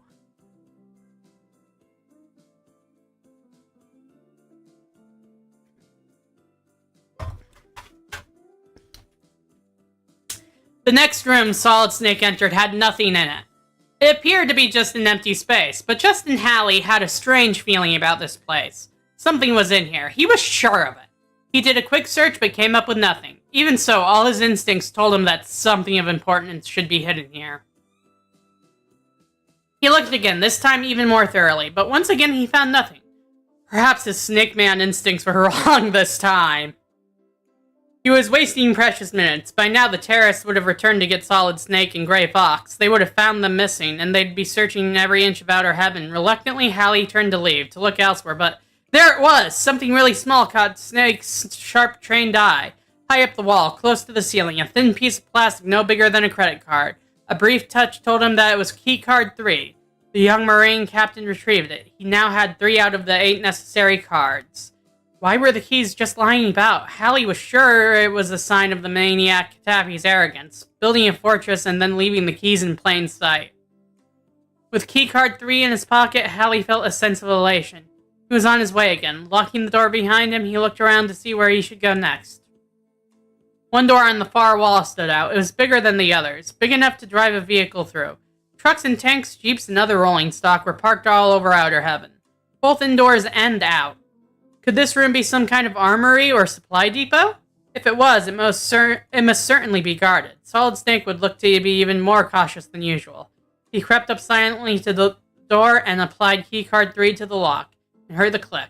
The next room, which was a supply depot, a huge man, whom Halley recognized from his criminal file as the Shotgunner, was keeping watch over a large cache of weapons, including Solid Snake's own equipment.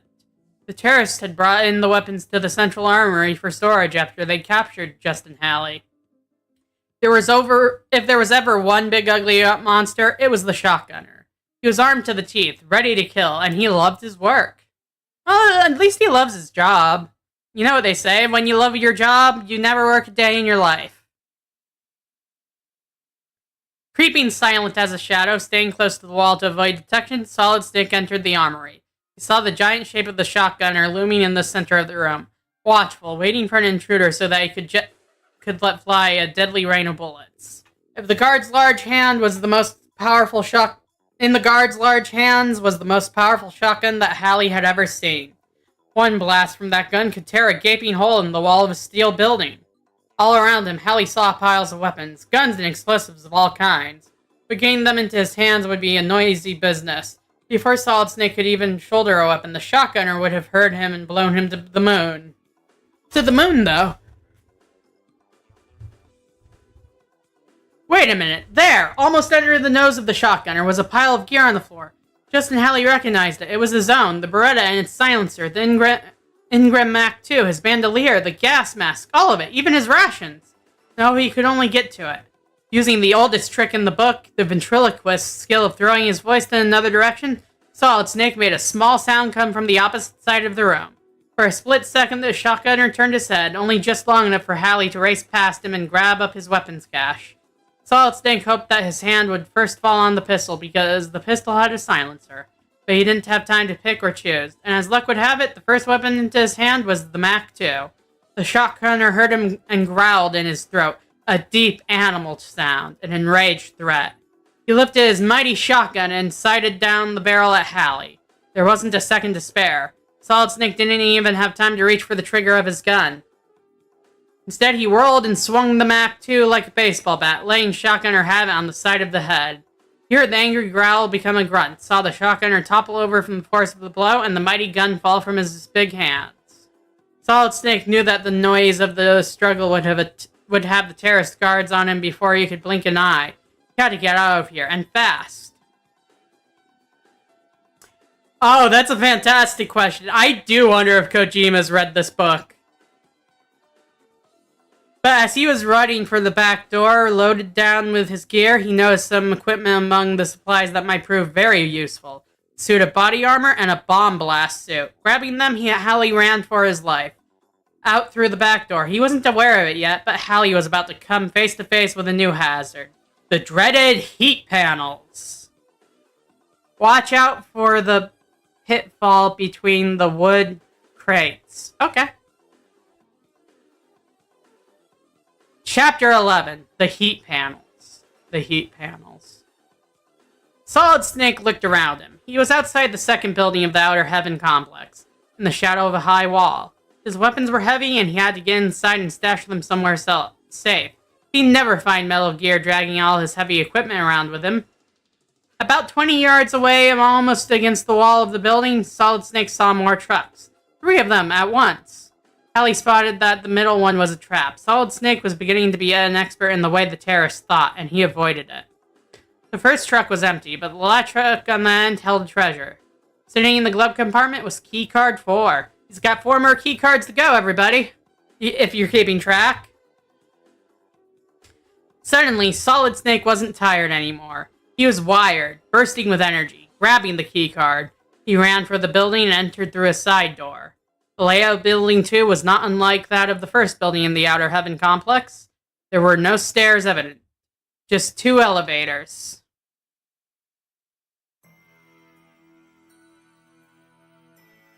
Oh yeah! That's right. Kojima does know about Snake's revenge.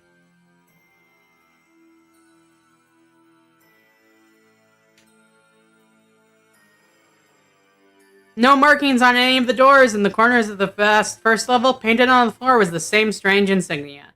Minutes were ticking by quickly. Greyfax had told Hallie that Metal Gear was almost completed. Speed was essential now more than ever.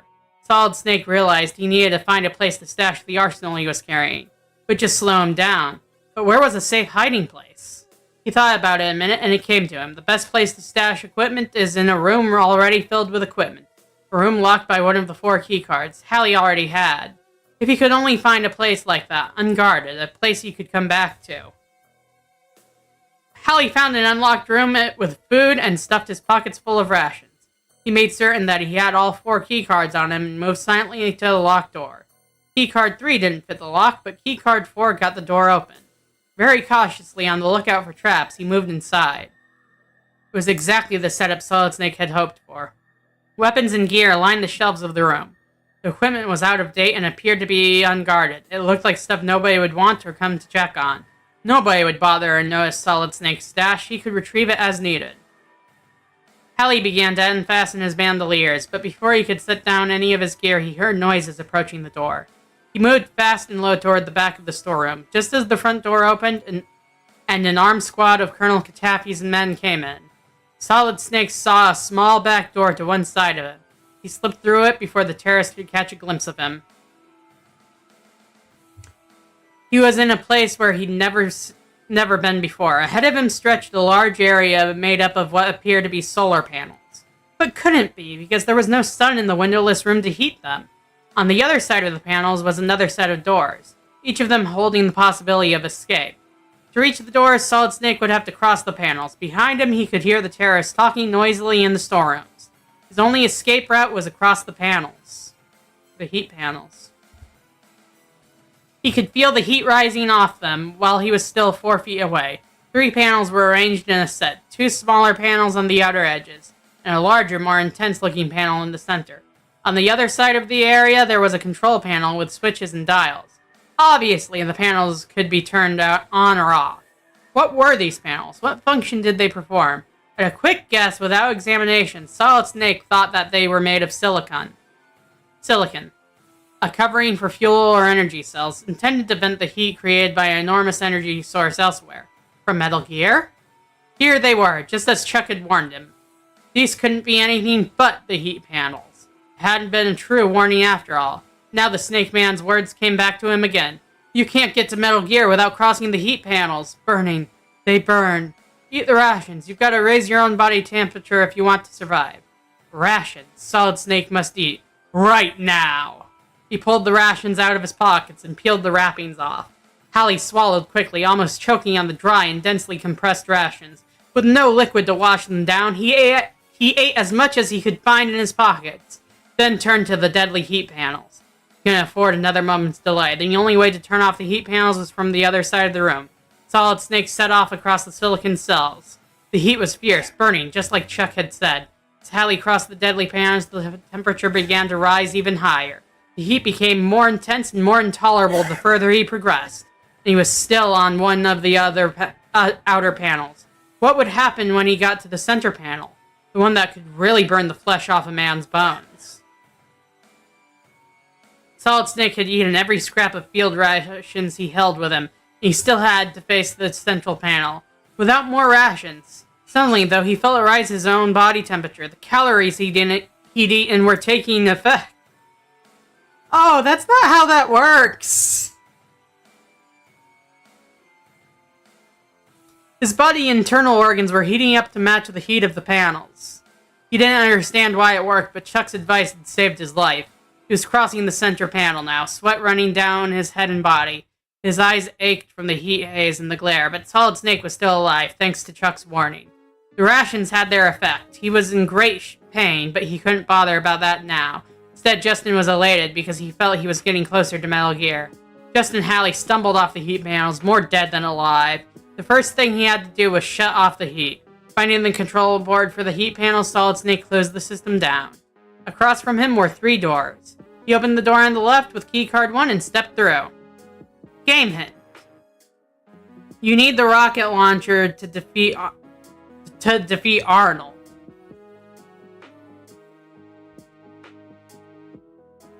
Chapter 12. The Moving Bridge.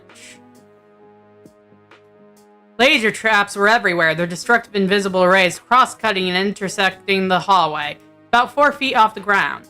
Any one of them would have burned a hole right through Solid Snake. Any 2 of them together would have turned him into Swiss cheese. Avoiding the laser traps by means of the infrared goggles, Hallie made his way to the west elevator. He thought he might be able to spot the location of Metal Gear from the roof. Solid Snake took the elevator to the rooftop. 2 terrorist guards were waiting for him, but Hallie threw himself to the floor of the elevator and pressed the button to go down. Bullets penetrated the elevator door, passing over his head. So let's recap a little. He still hasn't managed to get a radio. He has tons of weapons and everything, but his order was to secure a radio first. Man, Snake, you suck at your job in this book. Solid Snake took the elevator to the rooftop. Okay. Bullets penetrated the elevator door, passing over his head. How to get back safely to the roof? Maybe he could trick the guards. Hallie left the elevator at the floor below, pressed the button to send it back up to the roof. Then he raced for the east elevator. Hallie stepped out of the east elevator onto the roof just as the doors to the west elevator were opening. He watched as the guards let fly with a hail of bullets from their automatic weapons, still believing that Solid Snake was in the west elevator. But he wasn't. He was behind them, only a foot away from their backs. With the butt of his Beretta, he knocked them both out cold. They were 2 more of Katafi's men who'd be out of commission for a long time to come. Ducking down, Solid Snake looked out over the top of the Outer Heaven complex. From the roof, he could see a bridge linking Building 1 to Building 2, and another linking Building 2 to Building 3. Suddenly it occurred to Solid Snake that both Dr. Petovich and Metal Gear might easily be in the 3rd building. With the clock ticking away, perhaps he could reach them without going through any more of the complex. Justin and Hallie set foot on the bridge. The instant that Hallie took his first steps, the bridge began to move. It was made up of overlapping metal plates. Although it appeared solid, it wasn't. Under the Marine captain's weight, combined with the weight of his gear, the plates began to shift. One way and the other, making yawning gaps. I thought he took his gear off. This was even more dangerous than the heat panels. Just one small false step and Solid Snake would fall through a gap to the courtyard below. 3 long stories down. He'd be squashed like a bug. Slowed down by a grenade launcher and other heavy equipment, Hallie moved with agonizing slowness. Inch by inch. Left foot, right foot. He forced himself not to look down, not to think about the concrete pavement 3 stories below. At last, after a long agonizing minutes, Solid Snake crossed the bridge safely. Now he was on the roof of Building 3. In front of him was a small crate. Hallie approached it carefully, then slowly opened the top. He couldn't believe his eyes. There were 2 objects inside. One was a mine detector, and the other was the radio transceiver. Finally, he has a radio! Now he could hear what Diana was transmitting.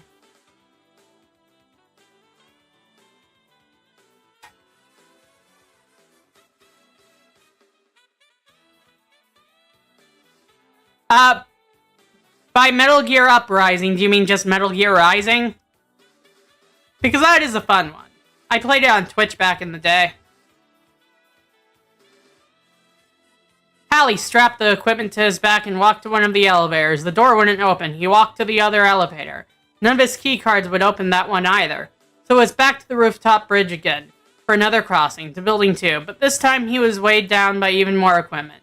Solid Snake hadn't taken more than 3 or 4 steps out into the void when he realized that he was certainly going to fall. It was better to jump than to fall. It was a long way down, but Hallie had made over 200 parachute jumps. There must be a way to minimize the risk. The panels of the bridge swaying and opening under his feet, Solid Snake had to work quickly. First, he put the body armor on. Then he wrapped his weapons as tightly as he could in the bomb blast suit, tying the sleeves around the payload, and paying particular attention to the safety of the radio, attaching the bandoliers to the bulky package. Hallie gently hung them off the bridge and let go. The weapons landed with a thud. Were they still in one piece? Justin Hallie would soon find out. If that is, he landed in one piece himself.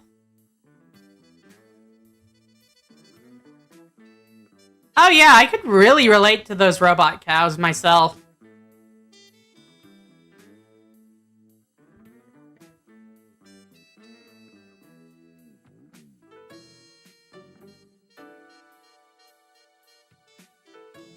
The bridge was swaying worse than ever, and huge cracks had opened between the plates. With the bridge giving way under his feet, Hallie wrapped his arms around his knees, tucked himself into a ball, and jumped over the edge.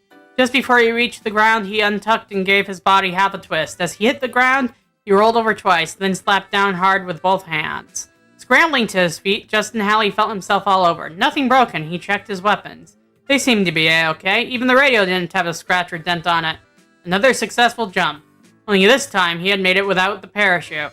Not a jump he'd recommend to his squad as a regular exercise. Without his extensive training, he would have broken a leg, or even worse. Solid Snake took a long look around. The courtyard was thick with trucks and tanks. Hallie crept into the shadow of a truck for a better look. The truck had rations on the front seat, and he was out of rations thanks to the heat panel, so he pocketed them. But there were armed terrorists everywhere. To divert the guards' attention, Solid Snake decided to blow up a tank, placing a couple of anti-tank mines under the tank treads. He set the detonators and crept away unseen.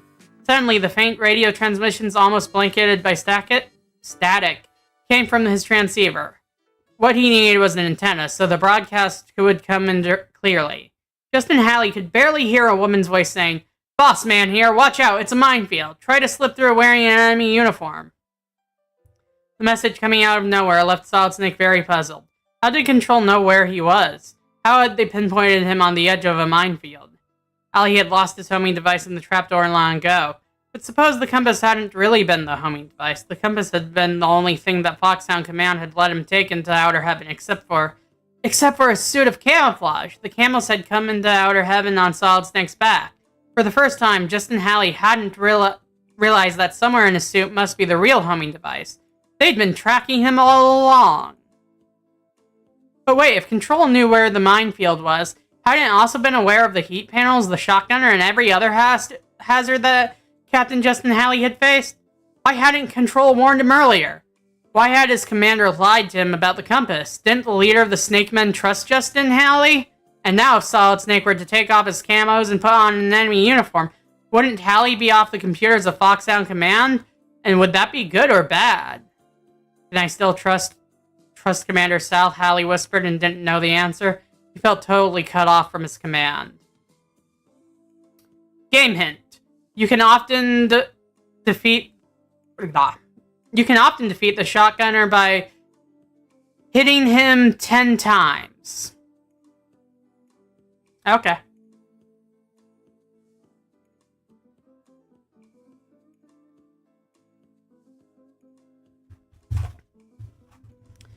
In spite of the dangers that threatened him, in spite of the suspicions he held, no matter how justified he believed they were, Hallie knew that he must continue to follow orders and carry out his mission. His training and discipline would not permit him to disobey a superior officer, even one whose motives were suspect. If he accepted Control's warning as true and got hold of an enemy uniform, he'd have to keep his camouflage suit with him always, to make certain that the Homer was operative. That would add even more weight to the load he was carrying. By now, Solid Snake was carrying with him enough gear for 3 men. He could find the homing device, remove it, and take it with him. Hallie could leave the suit of camos behind, but first he had to find an enemy uniform. They didn't come empty, he'd have to empty one. On feet, as quiet as a panther, Solid Snake sneaked up behind an unsuspecting tank guard and rabbit punched him. Out cold, working fast, Solid Snake stripped the guard of his uniform. He slipped out of his clothes and put the body armor on again, this time next to his skin. Then he climbed into the enemy uniform and made certain the 4 key cards were safe in his pocket, along with the rations. Hallie picked up his camos and ran his hand carefully over the entire uniform. Sewn into the sleeve, just as Hallie located the miniaturized homing device. Now he wouldn't have to bring along the entire uniform, only the sleeve. Ripping off the sleeve, Solid Snake stuffed it into a pocket of the terrorist uniform he was now wearing. Employing the mine detector to protect him from hidden mines, Hallie took his first steps out on the minefield. Baroom! Baroom! Boom! Behind him, Solid Snake heard a series of explosions. The tank he'd mined had been blown sky high. It was a monumental diversion, noisy and deadly. Frightened terrorists were running in every direction, yelling in fear. But Solid Snake couldn't stop to look back. Watching every step he took, Captain Hallie managed to make his way through the minefield. Just ahead was a storage shed in a clearing. It must hold something vital, thought Hallie. Using keycard 4, he unlocked the shed. Inside, tied to a chair, was a captured Snake Man. He had been severely beaten. Solid Snake untied the man. "Bill, it's me," he said. "Never mind the enemy uniform, it's Solid Snake."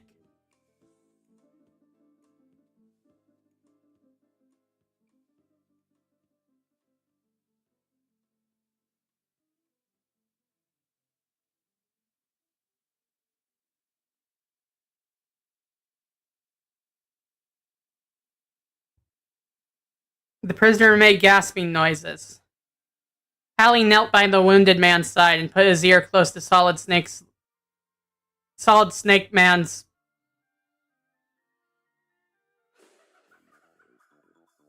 Hallie knelt by the wounded man's side and put his ear close to Solid Snake Man's lips. "Dr. Petovich is on the 2nd floor of Building 2, gasped the prisoner and closed his eyes. As the man passed out, his finger pointed to a tile on the floor, one that appeared to be the same as any other tile in the room, but Hallie looked more closely. Okay, so I'm confused here. Okay, so Hallie's code name is Solid Snake, and he's one of the Snake Men.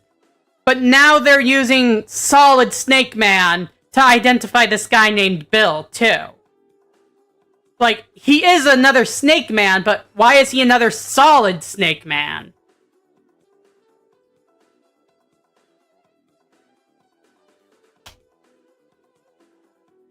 As the man passed out, his fingers pointed to a tile. The tile was loose. He moved it. Underneath was keycard 5. Solid Snake picked it up, and pocketed it. Could he believe this man? Was Dr. Petovich on the 2nd floor, or was it a trap? I think Snake Man still smells like cat pee, yes. Maybe he can convince the terrorists that he's a panther with a gun. Hallie made a thorough search of the storage shed. He picked up more rations and made a very useful find. An antenna. Now the transceiver would work a lot better, and the radio transmissions from Control would come in more clearly. Justin Hallie decided to try for Dr. Petovich on the 2nd floor of Building 2, as the dying Snake Man had told him. But when he reached the 2nd floor, Solid Snake encountered a huge, deep tank of liquid between himself and his next objective. Was the liquid plain water or something far more deadly, such as acid? Whatever it was, Captain Hallie didn't trust the look of it. Even so, he was going to have to get across it somehow. He approached it with a probing look, trying to scope it out. The center of the tank, deep under the surface of the liquid, was what appeared to be an underwater tunnel. Where did it lead? Was it the entrance to where Solid Snake should go next, or was it another of TIV's traps, or both? Once again, Solid Snake was facing a crucial test. The underwater tunnel had to be investigated, but it might be a false tunnel with no opening at the end. Captain Hallie could be trapped there and drown. Also, he was loaded with heavy equipment. Weapon sheet... Okay, water.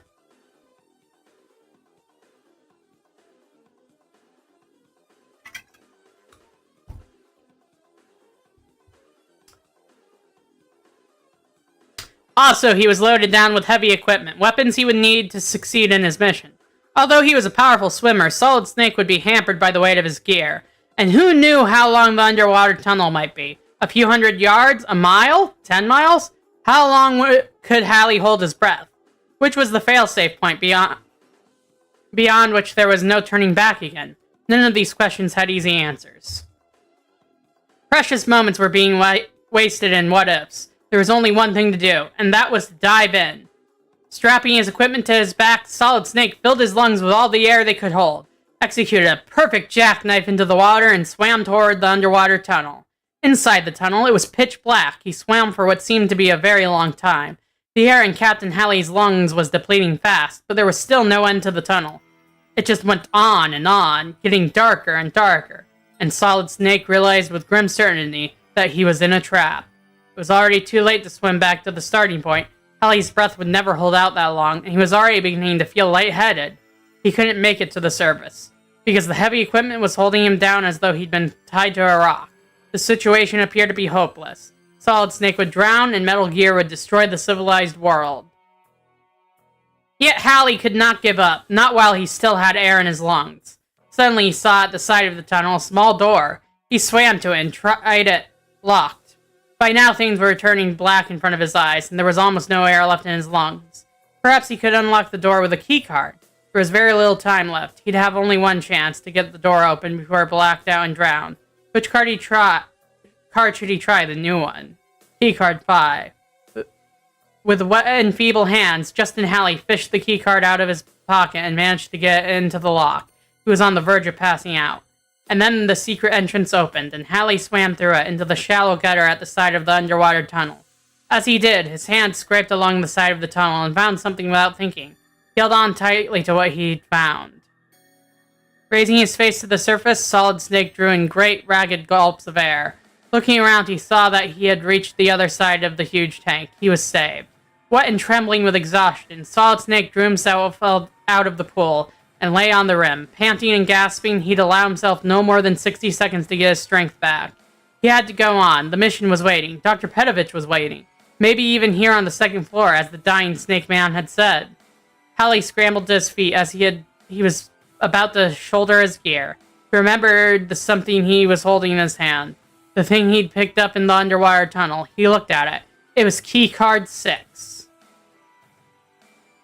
Don't always believe the map you get, or what you hear on the radio. You'll find a lot of misinformation. Yeah, I guess if it was the wrong card sent to Miss, he'd be dead.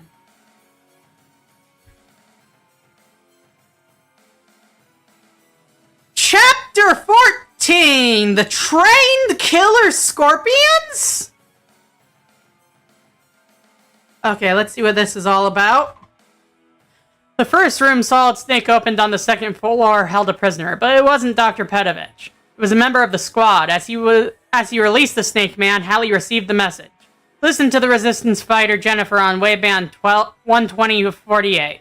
12048? According to Commander South's instructions, Justin Hallie's transceiver had been set to 2033. Now he reset the wavelength and attached the antenna. Almost at once, Solid Snake heard loud and clear a woman's voice coming over their transceiver. It wasn't a voice that he'd heard before. It was not Diana. Jennifer here. I'll set up the rocket launchers. Come and get one. Over. Without delay, Hallie went in search of the rocket launchers, following Jennifer's radio signal by rotating the antenna and using it as a direction finder.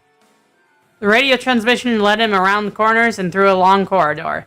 At the end of the corridor was a row of giant packing crates. Solid Snake realized that the crates might hold the rocket launchers, but most likely were another of Katafi's fiendish traps. Which of them contained the rocket launchers? Which was the trap? Up to now, Hallie had always stayed away from the middle of everything he had encountered in Outer Heaven. The middle crate, the middle truck, but now he had a feeling. Instinct told him at this stage of the game, Colonel Katafi would be bringing in some changes. He thought for the first time the middle crate would be the safe one, and it was! One more time, Solid Snake's instincts had served him well. The middle crate held the rocket launcher. Behind the crates he saw a door, partially hidden behind one of the pillars that held up the ceiling. Using keycard 6, Hallie got the door open. Inside was Dr. Petovich. At last! Solid Snake took an eager step forward, then stopped. All of his highly developed Snake Man instincts told him that something was wrong here. He smelled a trap. Where were the guards? There ought to be guards inside the room with a prisoner as vitally important to the Metal Gear project as Dr. Petovich. Taking one of the mines from his arsenal, Hallie rolled it gently across the floor to where the doctor was sitting tied to a chair. The man didn't move, not so much as a flicker of an eyelash. This isn't the scientist, Solid Snake said to himself. It's a dummy. A booby-trap dummy. Solid Snake fired a burst from his Mach 2 and the thing exploded, shattering into wires and stuffing. Hallie hurled himself to the floor and covered his head, the same instant that the mine under the dummy's chair went off with a near-shattering blast. As he picked himself up and brushed the fragments from his uniform, Justin Hallie discovered in the debris on the floor, keycard 7.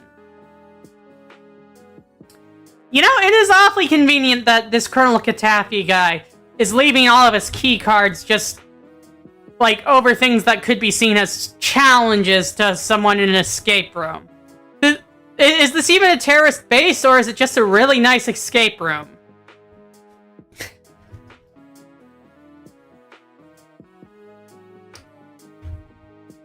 The radio began to beep at him. That control signal was received again. Hallie heard the same female voice. Jennifer here, I have a compass for you. Follow my signal. Over. A thin, high signal began to emanate from the transceiver. And a second or two later, it was matched by a transmission coming from one of the locked rooms in the hallway. Using keycard 4, Solid Snake located the compass. The room next door was unlocked by keycard 6. It held no prisoners, nothing but a small bottle. Cautiously, Hallie opened it, held it away from his nose, and with his other hand, fanned a little of the fumes toward his face and took a sniff. Solid Snake recognized the odor of the chemical from his training with the Snake Men. It was an all-purpose antidote to a number of deadly poisons. Quickly, he tucked the little bottle into his uniform belt. Suddenly, Justin Hallie heard the heavy thumping of running boots. Terrorist guards were on the way. He had to get out of here. He raced down a corridor, through a back door, and down a set of stairs that took him directly into a desert. A desert? Here in the jungle? Impossible, at least in nature. No, it had to be man-made, another trap of Katafis. Heaven only knew what awaited Solid Snake in the sands of a terrorist's phony desert.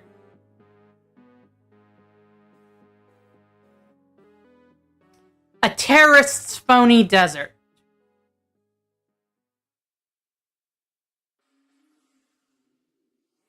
Okay.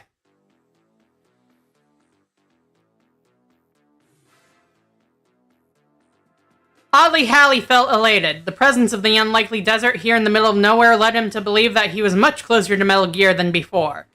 The more difficult the obstacle, the nearer to the goal. As Justin Hallie took out his compass to lead him across the desert, he heard a strange, whirring noise. I thought he lost the Okay. It sounded like... Did I miss a page? No, I didn't. I know Jennifer said she had a compass for him, but we didn't see him get it. And he lost the old compass. Okay. He heard a strange whirring noise. It sounded like something shuffling across the hot sand, something huge and dangerous. Before he could react to the sound, 3 giant creatures slowly came into view. Hallie was nervous. These were trained killer scorpions. Katafi used them to destroy his enemies, and now they were coming at him, poisonous stings held high in the sting position.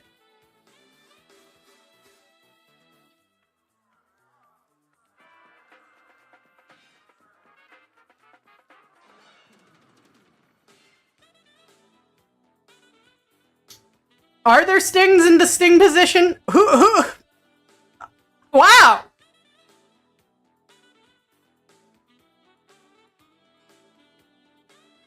What a horrifying sight! Even a man with the courage of Marine Captain Justin Hallie had to turn pale. The trained killer scorpions were mutants, raised to grow to between 15 and 17 feet high. Their poison stings were as long and thick as a javelin.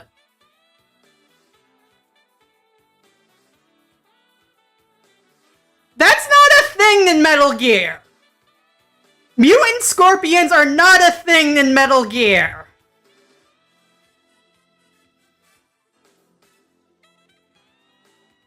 They had eyes that bugged out of their heads on stalks, and the stalks kept twisting this way and that, searching for their quarry. And now I'm wondering if this author has ever seen a scorpion. Because these don't sound like scorpions, mutant or otherwise.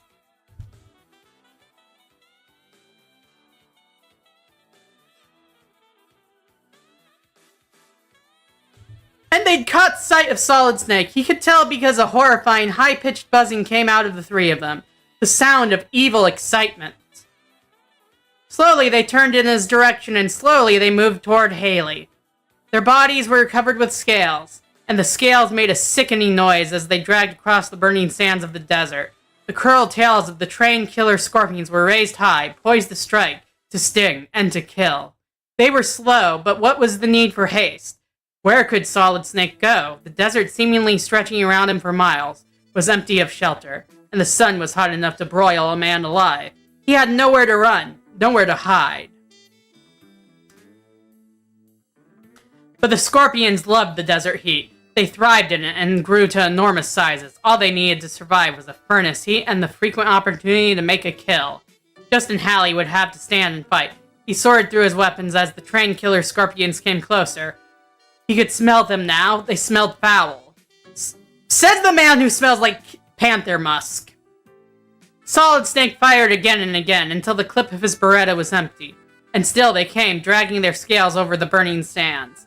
Nothing seemed to stop them. Not Halley's grenades, nor his Mach-2. He braced himself, dropping a rocket down the breech of his rocket launcher and aiming through the sight. Solid Snake slammed his hand on the trigger button, and the rocket exploded from the tube. One scorpion exploded in a noxious burst of matter.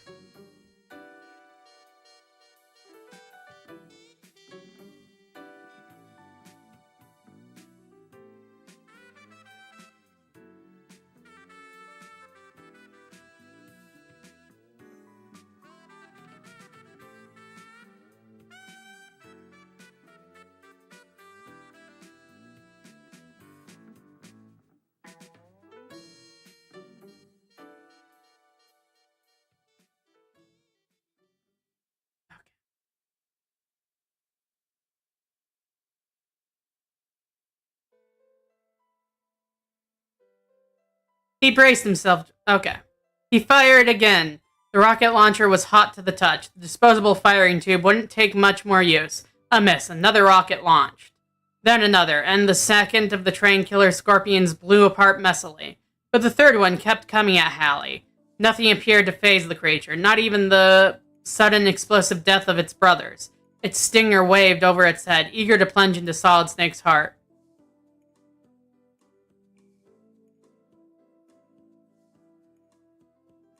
Okay. Loading the rocket launcher, Halley hit the trigger button, but it misfired. The rocket wasn't launched. Was the rocket launcher still operational? There seemed to be no stopping the evil creature. Ammunition of any kind showed no effect on it. The scorpion would have to be hit head-on with everything he had. Solid Snake waited until the monster was almost on top of him. He waited until he could see the color of the creature's beady eyeball. It was green. Then and only then did he turn and aim the rocket launcher dead on target. But would the launcher fire or misfire again? Boom! The last explosion caught the giant lumbering creature full in the chest. With an eerie high scream, it blew into a million poisonous fragments. Solid Snake was clear. And you're right! Scorpions don't have scales. But keep in mind, these are mutant scorpions. So maybe they're spliced with Komodo dragons or something. Yeah, that's stupid, but... Okay. Oh my god. Part of me wants to say call it here and end it for the night, but we can make this a single stream because there's only 20 pages left. Halley headed across... Chapter 15, Ellen. Halley headed across the desert for Building 3 of Outer Heaven. Determined to let nothing stand in his way, he had to rescue Dr. Petovich and his daughter, and destroy Metal Gear before the evil weapon could be put into use against the nations of democracy. No more Mr. Nice Guy. Katapi was asking for it now. There were trucks parked in front of the building's side entrance, but a few mines took them out. Within seconds, he was in the building and using keycard 7 to get the elevator working. On the second floor, the rooms were opened by keycard 5. Solid Snake let himself into one of the rooms and saw nothing. The room appeared to be entirely empty, and yet Hallie felt a prickle along his skin. His trained instincts told him that something was here, something of vital importance. His Snake Man instincts, you might say? He went to the far wall and ran his fingers along the rough stone. It felt solid, looked solid, and yet...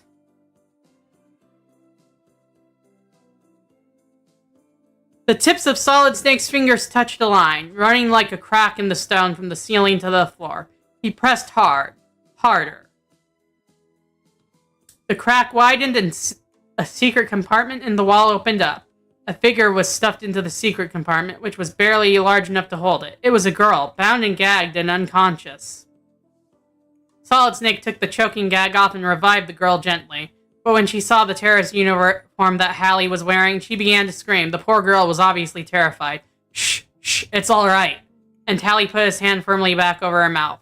I'm not one of Katafi's men. I'm Captain Hallie of the Snake Men squad. I'll take my hand away if you promise not to scream, okay? The girl nodded and mumbled something. Carefully, Solid Snake took his hand away. Are you all right? He asked in a low voice. The girl nodded, and through her tears, I'm okay, she whispered back. Are you Ellen, Dr. Pedovich's daughter? Yes, I am. Have you found my father? The girl cried eagerly. Not yet, but soon, I promise. Both of you will go home safely. Solid Snake looked at her face carefully. She looked tired and probably hungry, but she didn't seem to have been hurt. Look, I'm going to untie you now and take you somewhere to hide. I think you'll be safe until I come back for you. Try to hang in there and be brave. I'll try, but I'm worried about my father, said the girl urgently. Not as worried as I am, said Solid Snake to himself. I'm going to get word to him that you're alive, so don't worry anymore. Stay as quiet as you can and leave everything to me. I'll see to it that both of you get out of here safe and sound. Now put your arm around my neck and lean on me. You're a brave girl, Ellen. I'm taking you out of here. Hallie left the girl in another room, making a mental note of which door she was behind. Then he set down the corridor. He was convinced that both Dr. Pedovich and Metal Gear were somewhere here in Building 3. Was there a basement in this building? He should check out without delay. Neither the east nor the west elevator had a button for the basement, but that meant there could be stairs hidden somewhere. If only he could find them. Maybe he could get some advice from Control. He spun the tuning dial on the radio. Solid Snake, boss man here? It was Diana, transmitting on the frequency assigned to her by Commander South. Justin heard the faint radio signal, and he recognized Diana's voice, but he paid no attention to the transmission. Hallie realized now that Diana's signals had been misleading him all along, and that Jennifer was really his Control, a true freedom fighter. The only thing Solid Snake didn't know was how much damage Diana might already have done. Well, you didn't have a radio for over 3/4 of this book, and when you did, you almost immediately discovered you should be listening to Jennifer instead of Diana. So she probably hasn't done any damage. Okay. The plot point of them trying to trick Snake into being a diversion, it's just so dumb. Alright, so what game hint did they give here? Be sure to knock out all the guards before you enter the heat panels. Eat your rations midway through. Okay. Chapter 16. The Map. I'm the map, I'm the map, I'm the map. Solid Snake found himself facing 3 doors. At first, he decided on the left-hand room, but as he approached it, all his instincts triggered a warning. Don't go in there. He changed his mind for the right-hand door instead, and keycard 7 opened it. Hallie expected to find a small room, but instead the door opened onto a vast, well-lit area, with locked doors running along the sides of the 4 walls. Suddenly, from his transceiver, came Jennifer's voice. Be careful not to kill him. He's my brother. If anything happens to my brother, I can't help you anymore. Her brother? Jennifer had a brother here in Outer Heaven? But why was she mentioning it now? The room seemed empty. Hallie turned to the first locked door on his left. Using keycard 7, Solid Snake opened the door. 3 Snake Men prisoners were inside. In a tiny room, the man in the middle was sitting bound, but not gagged. The man was Bob O'Reilly. Eagle Man. Eagle Man! Yes, the game hints are upside down for some reason.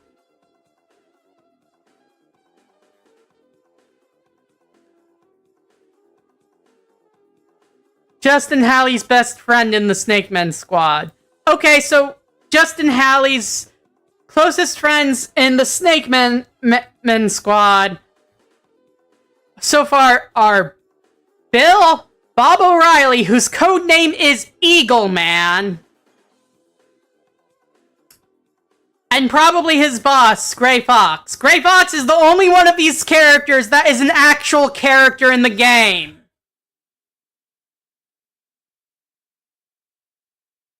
Okay. When he saw his friend, Solid Snake broke into a wide grin and started toward him. But Eagle Man cried out to him in an agonized voice. No, Solid Snake, don't take another step towards me. I've been booby-trapped, rigged up to plastic explosives. I don't know where the detonator is. We'll all be blown sky high if you lay a finger on me. Listen to me, Justin. I'm Jennifer's brother. My life isn't important. Only the destruction of Metal Gear is important. You're very close now. How many keycards do you have? 7. Good, there are 8 keycards, so you need only 1 more. Metal Gear is hidden in the basement of this building, and Dr. Petovich is a prisoner there. It's very near to completion, and when it's complete, it will detonate a series of catastrophic explosions all over the free world. You must get hold of keycard 8. It's the only card that will unlock the basement location. Every second is precious. Go now! Yeah, Justin Halley is supposed to be Solid Snake. For the record, Solid Snake's actual name is David. I don't remember what his last name is. I just remember... Oh, he doesn't have a last name. Okay.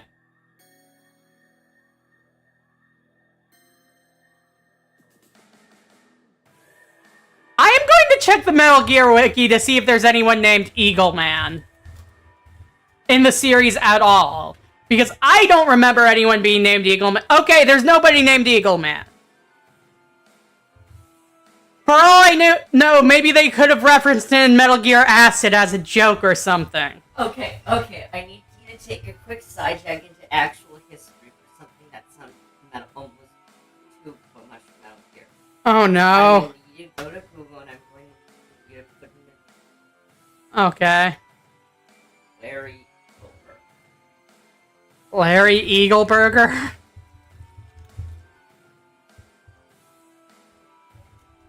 Oh, that was the Secretary of State from Milwaukee, huh?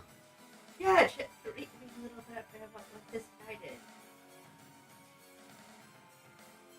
This was an actual politician, Lawrence Eagleburger. Lawrence Sidney Eagleburger was an American statesman and career diplomat who served briefly as the Secretary of State under President George H.W. Bush. Oh, that's a bad sign. From December 1992 to 1993, one of their shortest terms in modern history. Previously, he had served in lesser capacities under Presidents Richard Nixon, Jimmy Carter, and Ronald Reagan, as Deputy Secretary of State to James Baker under George H.W. Bush. Eagleburger is the only career Foreign Service officer to have served as Secretary of State. He was also Deputy Assistant Secretary of Defense, International Security Affairs from January to May 1973. As a career member of the United States Senior Foreign Service, he attained the rank of Career Ambassador on April 12, 1984. Okay. But yeah, he was... pretty sure he was right there with Kissing. Wow. This is a real person. Yeah, that does sound like a Metal Gear character. Almost too ridiculous, huh? Eagleburger. Yeah.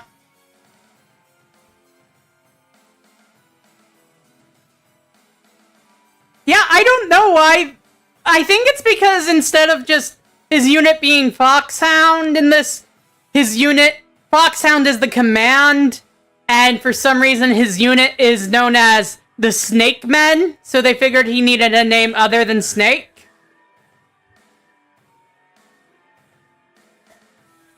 Okay, now back to this book. Go now! Every second is precious. Go now! Bob, I can't leave you here like this, Solid Snake protested. You don't have a choice, Justin, replied Eagle Man softly. You'd better hurry. There was nothing for Solid Snake to do but obey to leave Jennifer's brother, his best friend, tied up and booby-trapped.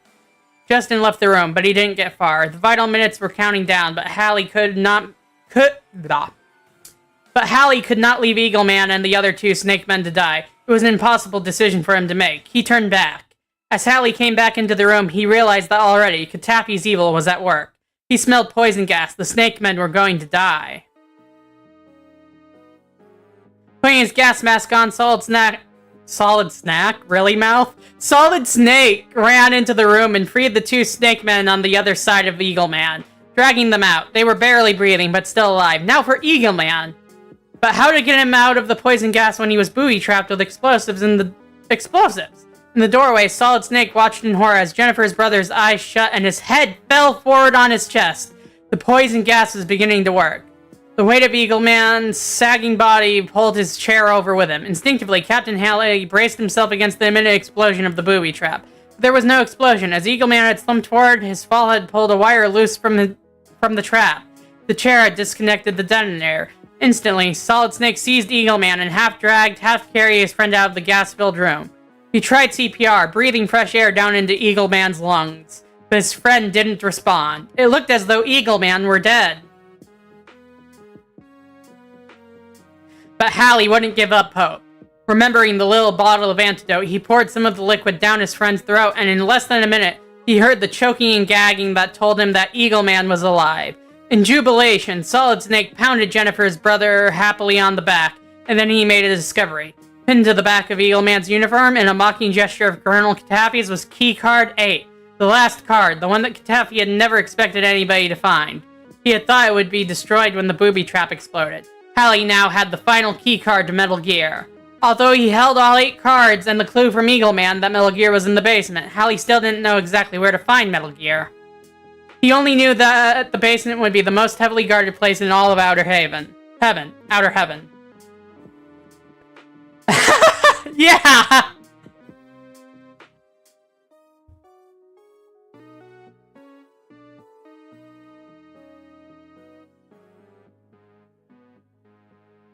And first he would have to find the stairs that led to the basement. None of the elevators were programmed to go there, if only he had more time. Justin Halley was slowed down by the equipment he was carrying, but he was afraid to leave any of it behind.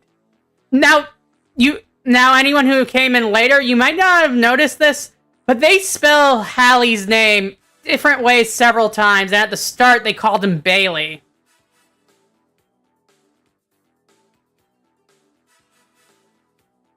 Did he really need all 8 of his keycards? Eagle Man said the 8th one was the key to Metal Gear. Maybe he ought to think of leaving the other 7 behind so that you wouldn't have to waste even a moment looking for keycard 8.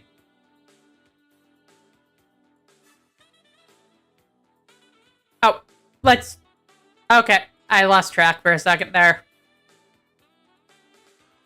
Justin Halley was slowed down by the equipment he was carrying, but he was afraid to leave any of it behind, not knowing how he'd be up again. He didn't know which weapons would be most effective. Did he really need all 8 of his keycards? Eagle Man said the 8th one was the key to Metal Gear. Maybe he ought to think of leaving the other 7 behind, so that he wouldn't have to waste even a moment looking for keycard 8. Looking to separate keycard 8 out from the rest, Solid Snake shuffled through the keycards in his hand, and he did so. He noticed something for the first time. Something most unusual. On the backs of the keycards were printed different pieces of the same design. Like a puzzle. Actually was a puzzle. And when Halley had laid the key... Okay. And when Halley had laid the cards out together in a certain way, he saw the design for the first time. It was the same insignia that was all over the compound. Painted on the sides of the trucks, the badge on the enemy uniform that Solid Snake himself was wearing. A grinning, fanged reptile entwined around a twisted, broken tree.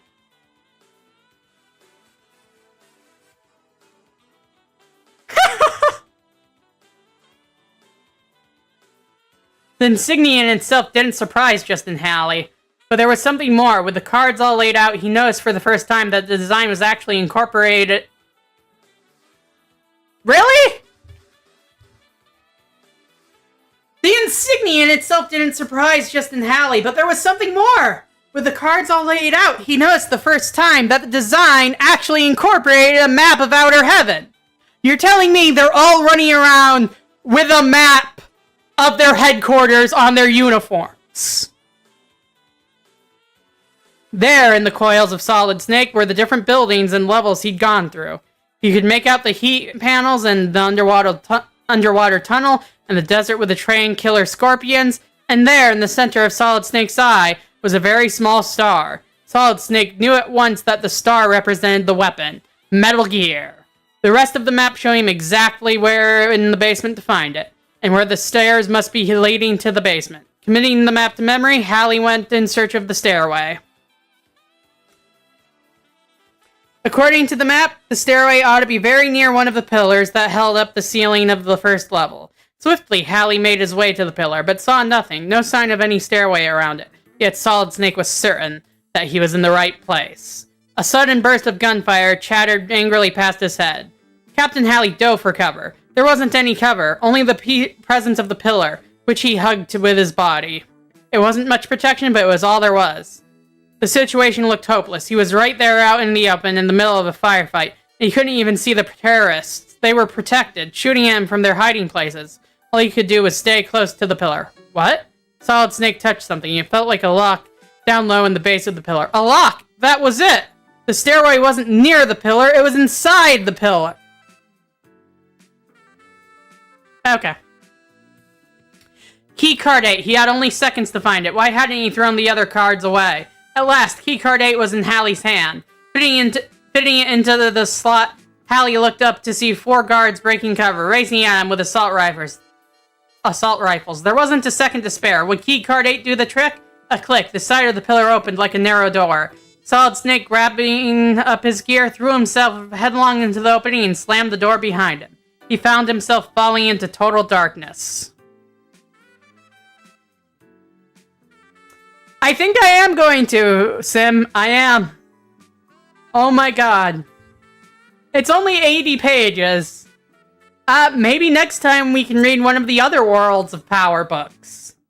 For example, so this whole stream actually started because I was looking up stuff about Blaster Master and discovered the Worlds of Power series exists because the game series Blaster Master Zero actually incorporates elements of the Blaster Master novel in this series into the current Blaster Master games for some reason.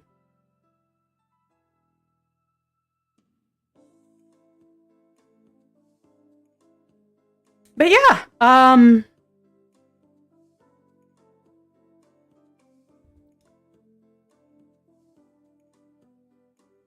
a click. The side of the pillar opened like a narrow door. Solid Snake, wrapping up his gear, he found himself falling into total darkness. Alright, we're on chapter 17.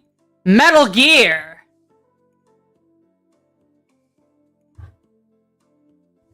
Head first, Hallie rolled down and down, unable to stop himself when he finally came to a halt. His head slammed painfully against a step. Sitting up, Solid Snake felt himself all over to see if anything was broken. Everything hurt, but everything seemed to be intact. Although he had a headache that a Himalayan mountain of aspirin couldn't cure. Just as Hallie had hoped, the pillar was hiding a stairway leading to the basement. Of course, he'd expected to be going down the stairs on his feet, not his head. A huge bump was beginning to rise on the back of his skull, but he didn't have the time to pay any mind. And for anyone who's arriving a little late, just to clarify, Solid Snake and Justin Hallie in this book are one and the same person, despite Solid Snake's real name being David. But, you know. Anyway. Hugging the shadows, Solid Snake made his way cautiously down the remaining stairs. He was so close to his objective now that he could almost taste it. But all of a sudden, he felt his body sagging. Weariness and fatigue overcame him, and he was so tired he could barely take another step. It was a long, long time since Hallie had rested or eaten, and he was out of rations. Also, the weight of the heavy equipment he was carrying was sapping his strength, and his headache, perhaps from a slight concussion, was pounding away inside his skull, making it hard to think straight. He tried to pull himself together, but it was very hard. Although the young Marine captain was well aware of the urgency for haste, he was afraid of making mistakes in judgment. Given his weakened condition, this was the most crucial part of the mission, and Justin Hallie couldn't afford to make one false move. As Solid Snake entered the basement, he heard guards all around him. Hallie knew that they were getting ready to unleash an attack on the free world, putting into operation the most powerful and deadly weapon ever devised by the mind of an evil man. If he used his weapons here, Solid Snake would reveal his presence before he even got to Metal Gear. He had to act as covertly as he could, disabling guards from behind rather than shooting them. His Snake Men training, not his powerful guns, mines, or grenades, was the only tactic he could rely on to get to Metal Gear.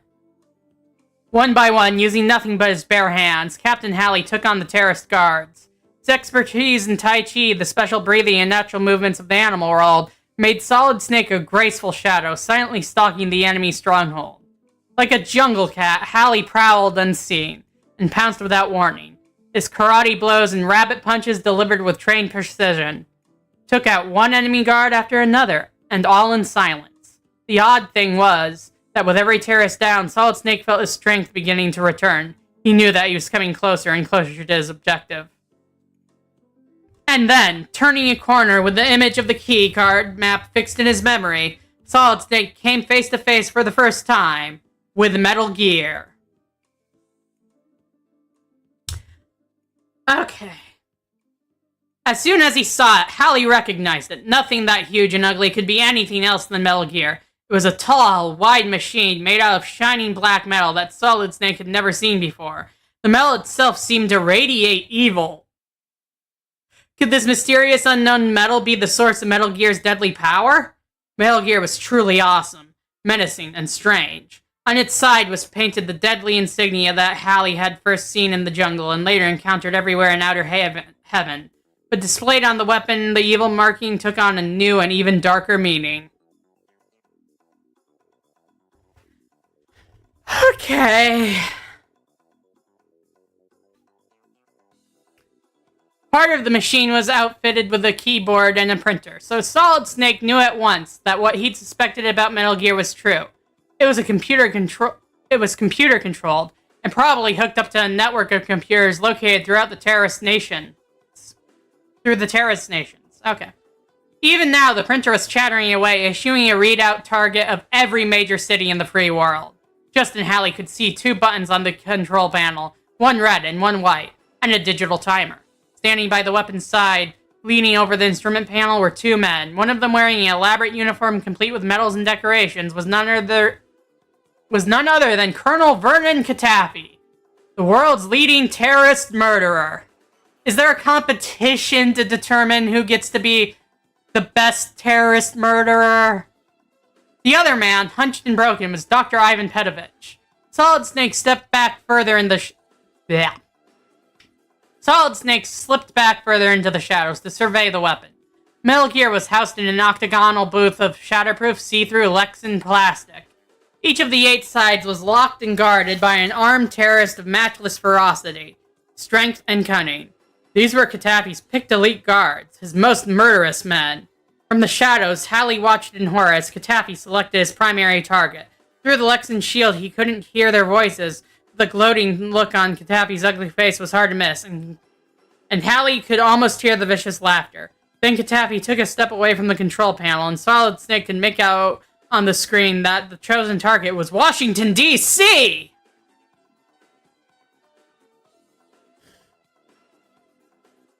No! The protest was yelled out in Justin Hallie's own mind, but from his lips came no sound at all. It was his Snake Men training that kept him silent. Now, for the record, Sentimus, the snake booty tag you saw on Tumblr was referring to Lamias, snake girls. And while I do like Solid Snake's ass, I like snake girls a little more. As my girlfriend has pointed out to me various times, despite the fact that I identify as pansexual, sometimes I'm a really big lesbian.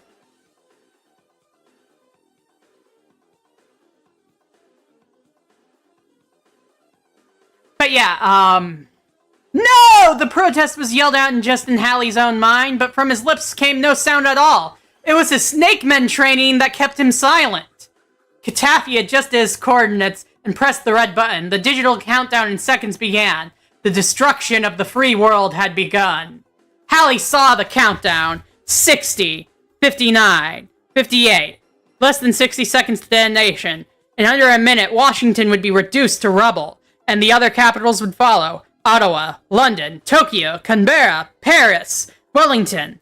Solid Snake thought faster than he'd ever thought in his life. It was now or never. This was what he'd been sent here to do. 8 guards. That was less than 10 seconds per guard. If Captain Halley attempted to use his grenade launcher or his rocket launcher or his mines, chances were he'd blow the entire basement sky high and it would be too late to disarm Metal Gear. What would happen to the weapon's nuclear payload that was no doubt hidden somewhere, ready to launch? An explosion could trigger that launch. Solid Snake dropped all his equipment. Perhaps his body armor would give him some protection. He glanced over and saw the display. 55, 54, 53, 52. What about the locks on the Lexan shield? 8 locks? 8 keycards? Thank goodness Halley hadn't left the other 7 keycards behind. What he had to do now was to defeat each guard in turn, from 1 to 8, and put the right keycard into each lock. When all 8 cards were inserted, Solid Snake was sure he'd be able to get to Metal Gear. It would be mortal hand-to-hand combat, like ancient Roman gladiators, between Halley and each of the terrorist guards in turn. The only advantage on Solid Snake's side was the guards were unable to leave their posts to gang up on him, because they had to defend their locks every second. One sec, I was messaged. Oh! He's Brainiac 5 now? Okay. That makes sense. I think. Does it? I don't know. Oh my god, this book.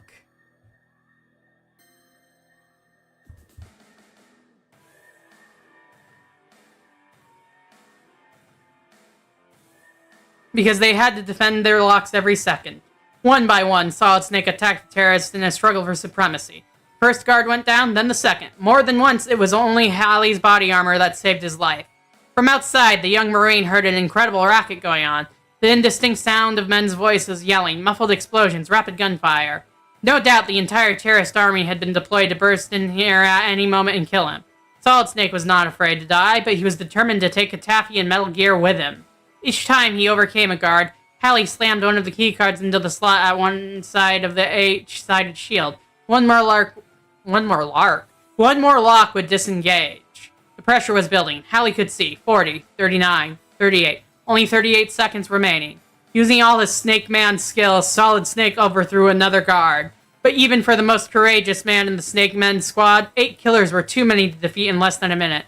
3 were down, but 5 were still alive. With only half a minute to go, only 3 keycards were in their slots. Fewer than half the locks were open. Perhaps it was the pressure he was under. Perhaps it was the pressure combined with his head injury. But Solid Snake suddenly felt as though the battle was all over, and he'd lost. Despair threatened to overcome him, and he felt his energy begin to ebb away. Halley felt trapped and powerless. As though a strong net had been thrown over his body, that he was being dragged off to his death, helpless to do anything about it. It's just in Halley's worst nightmare, a recurring dream from which he'd wake in a cold sweat. Now it was coming true. He was failing in his mission. Meanwhile, the seconds kept ticking down toward the destruction of the world. Suddenly, just behind him, Solid Snake heard the barking of gunfire. The terrorists must have broken through, and the enemy now had him surrounded.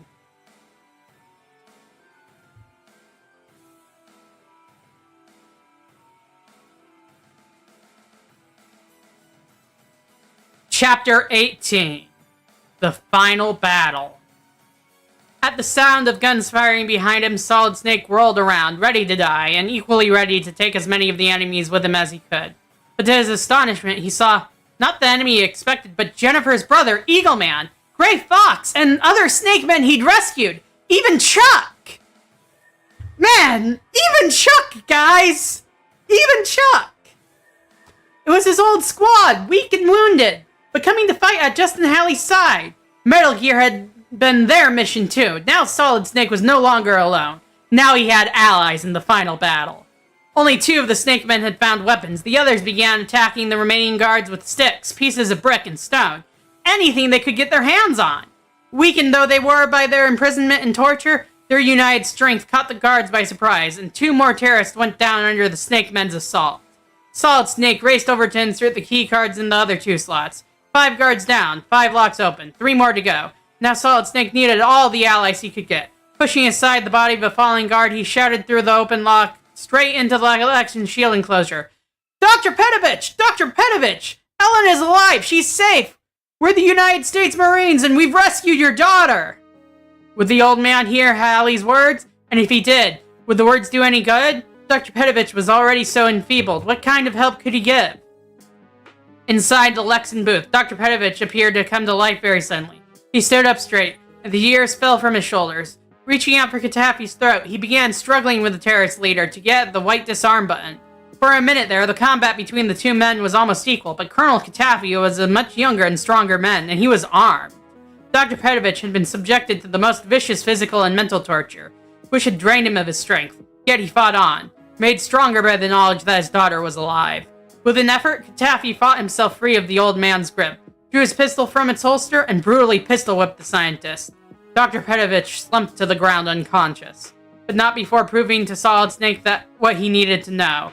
It was the white button the Snake Men had to reach before it was too late. The white button was the only thing that could stop the countdown on Metal Gear. Time had slowed down, but each second moved too fast. The display read 24, 23, 22.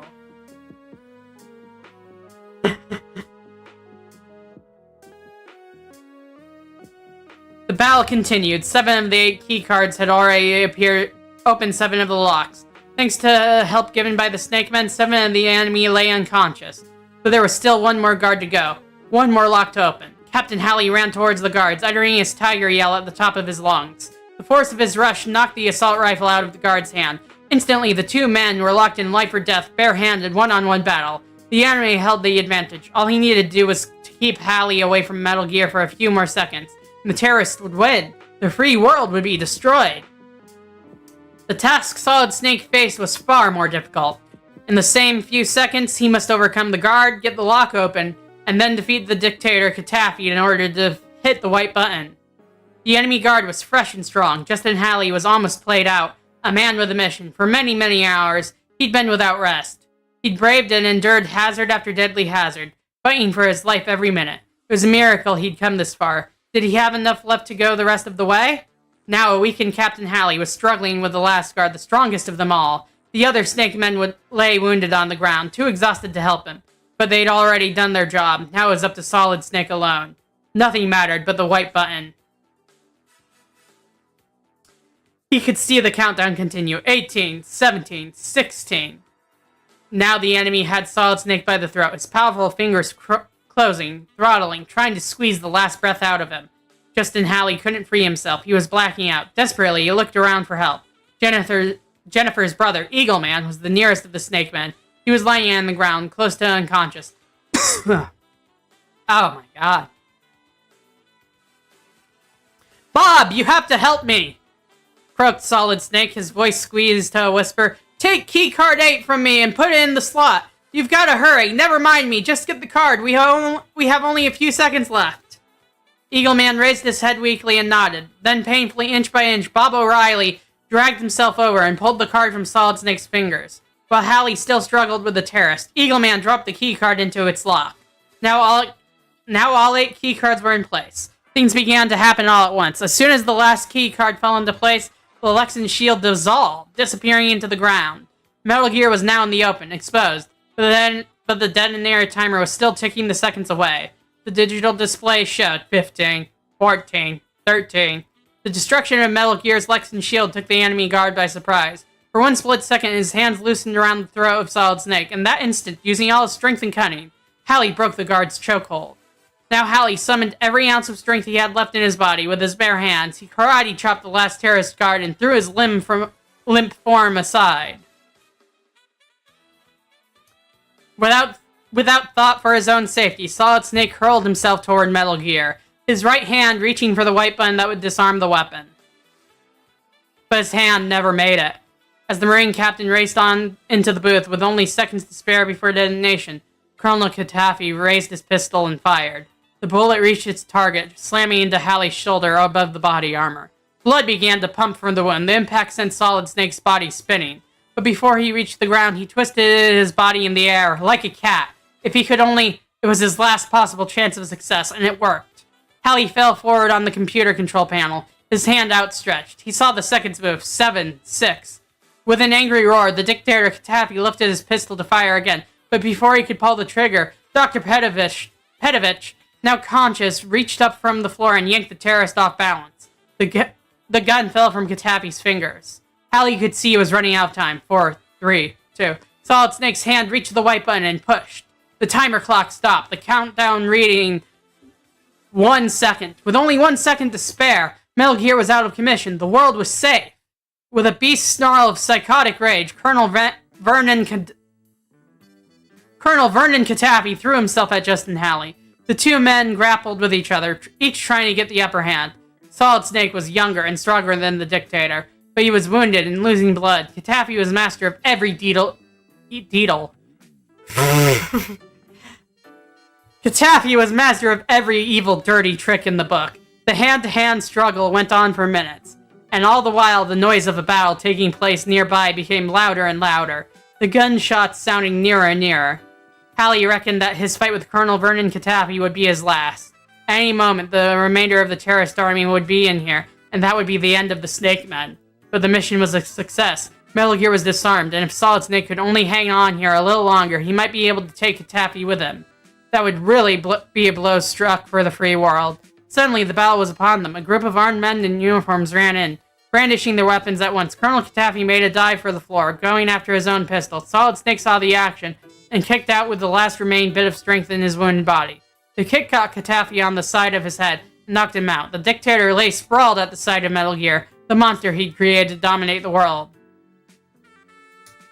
Hallie! Cried an astonished voice. Well, I'll be. Solid Snake, is that you? I'm hearing things, thought Justin Hallie.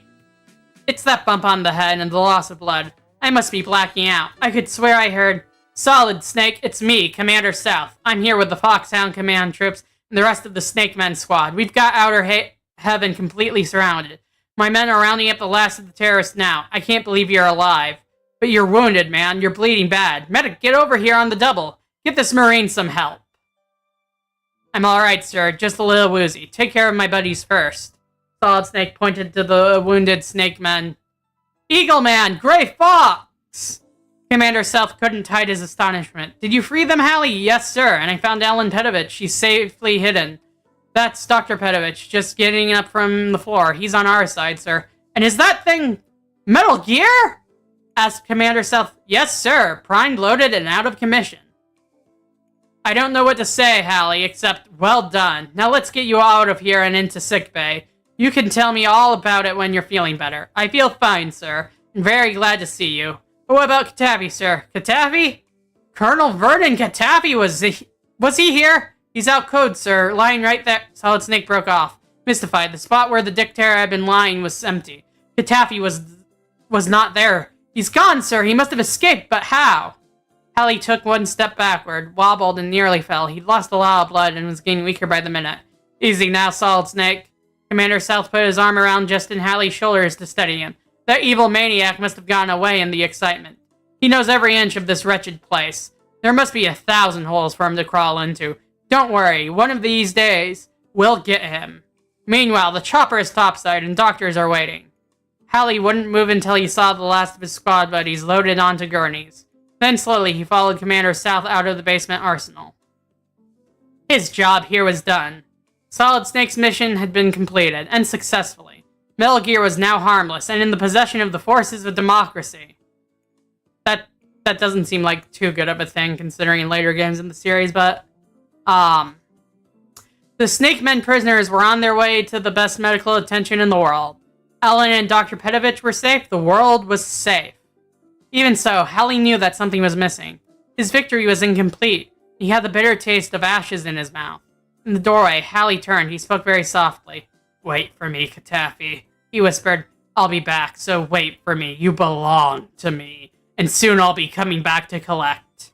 Next time, you won't get away. He spoke very softly, but somehow Solid Snake knew in his heart that, hidden away somewhere, Colonel Katafi heard his words. Wow! That was a story! Dear reader, I hope you liked reading Metal Gear. Here is a list of other books I thought you might like. Across 5 Aprils by Irene Hunt. All Quiet on the Western Front by Erich Maria Remarque. Call It Courage by Armstrong Sperry. The Great Escape by Paul Brickhill. The Survivor by Rob White. Young Man in Vietnam by Charles Coe. You can find these books at your local library or bookstore. Ask your teacher or librarian for other books you might enjoy. Best wishes, FX9.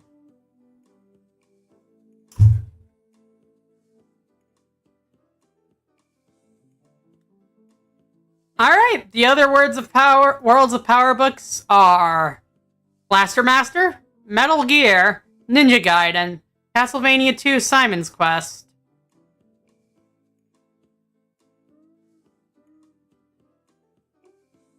God, that has to be terrible. Wizards and Warriors, Bionic Commando, Infiltrator, Before Shadowgate, Mega Man 2, and Bases Loaded 2nd Season. Okay, I have to see what the Mega Man 2 cover looks like.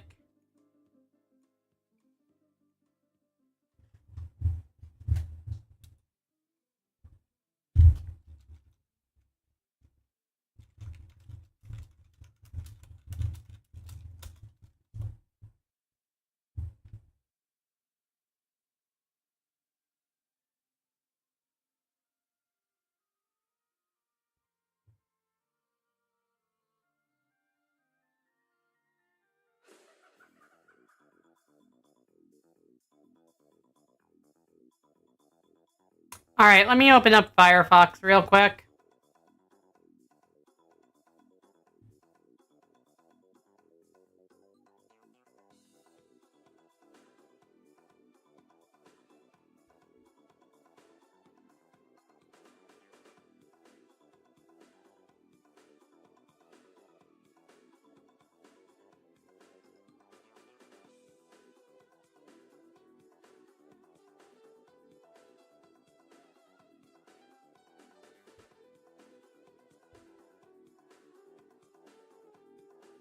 Where is Firefox on my list here?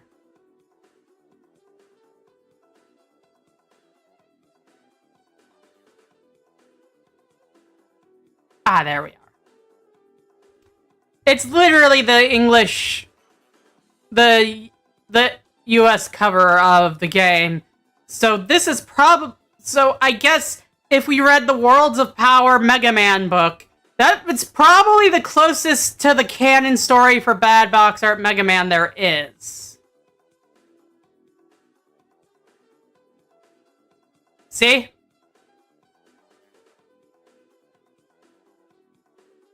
Yeah, Wizards of Warriors does sound like it could be interesting.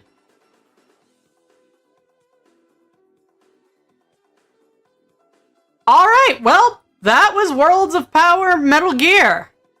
I want to thank everybody for coming. Next time we'll probably end up checking out the Mega Man 2 one, because oh my god, that sounds like a tragedy waiting to happen. And you know, Simon's Quest doesn't sound like it'd be very good either. But until next time, make sure to swing by tomorrow. Well, tomorrow in like 18 hours, 6 p.m. CDT, to check out the Batman Arkham stream. That was an experience, everyone. And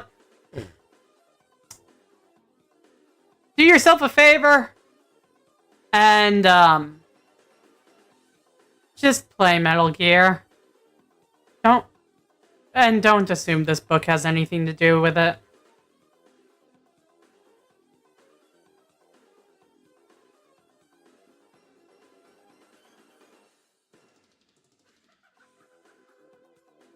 And you know, yeah, breaking it up into 2 parts might be for the better. Though I did read through this in only 3 hours, which was a shocker. And the Mega Man book, from what I was reading on the Wikipedia, is apparently... oh, and I booted up the starting screen instead of the ending screen. And the Mega Man book, from what I understand, was apparently one of the junior novels in the series, so that implies that it's even shorter.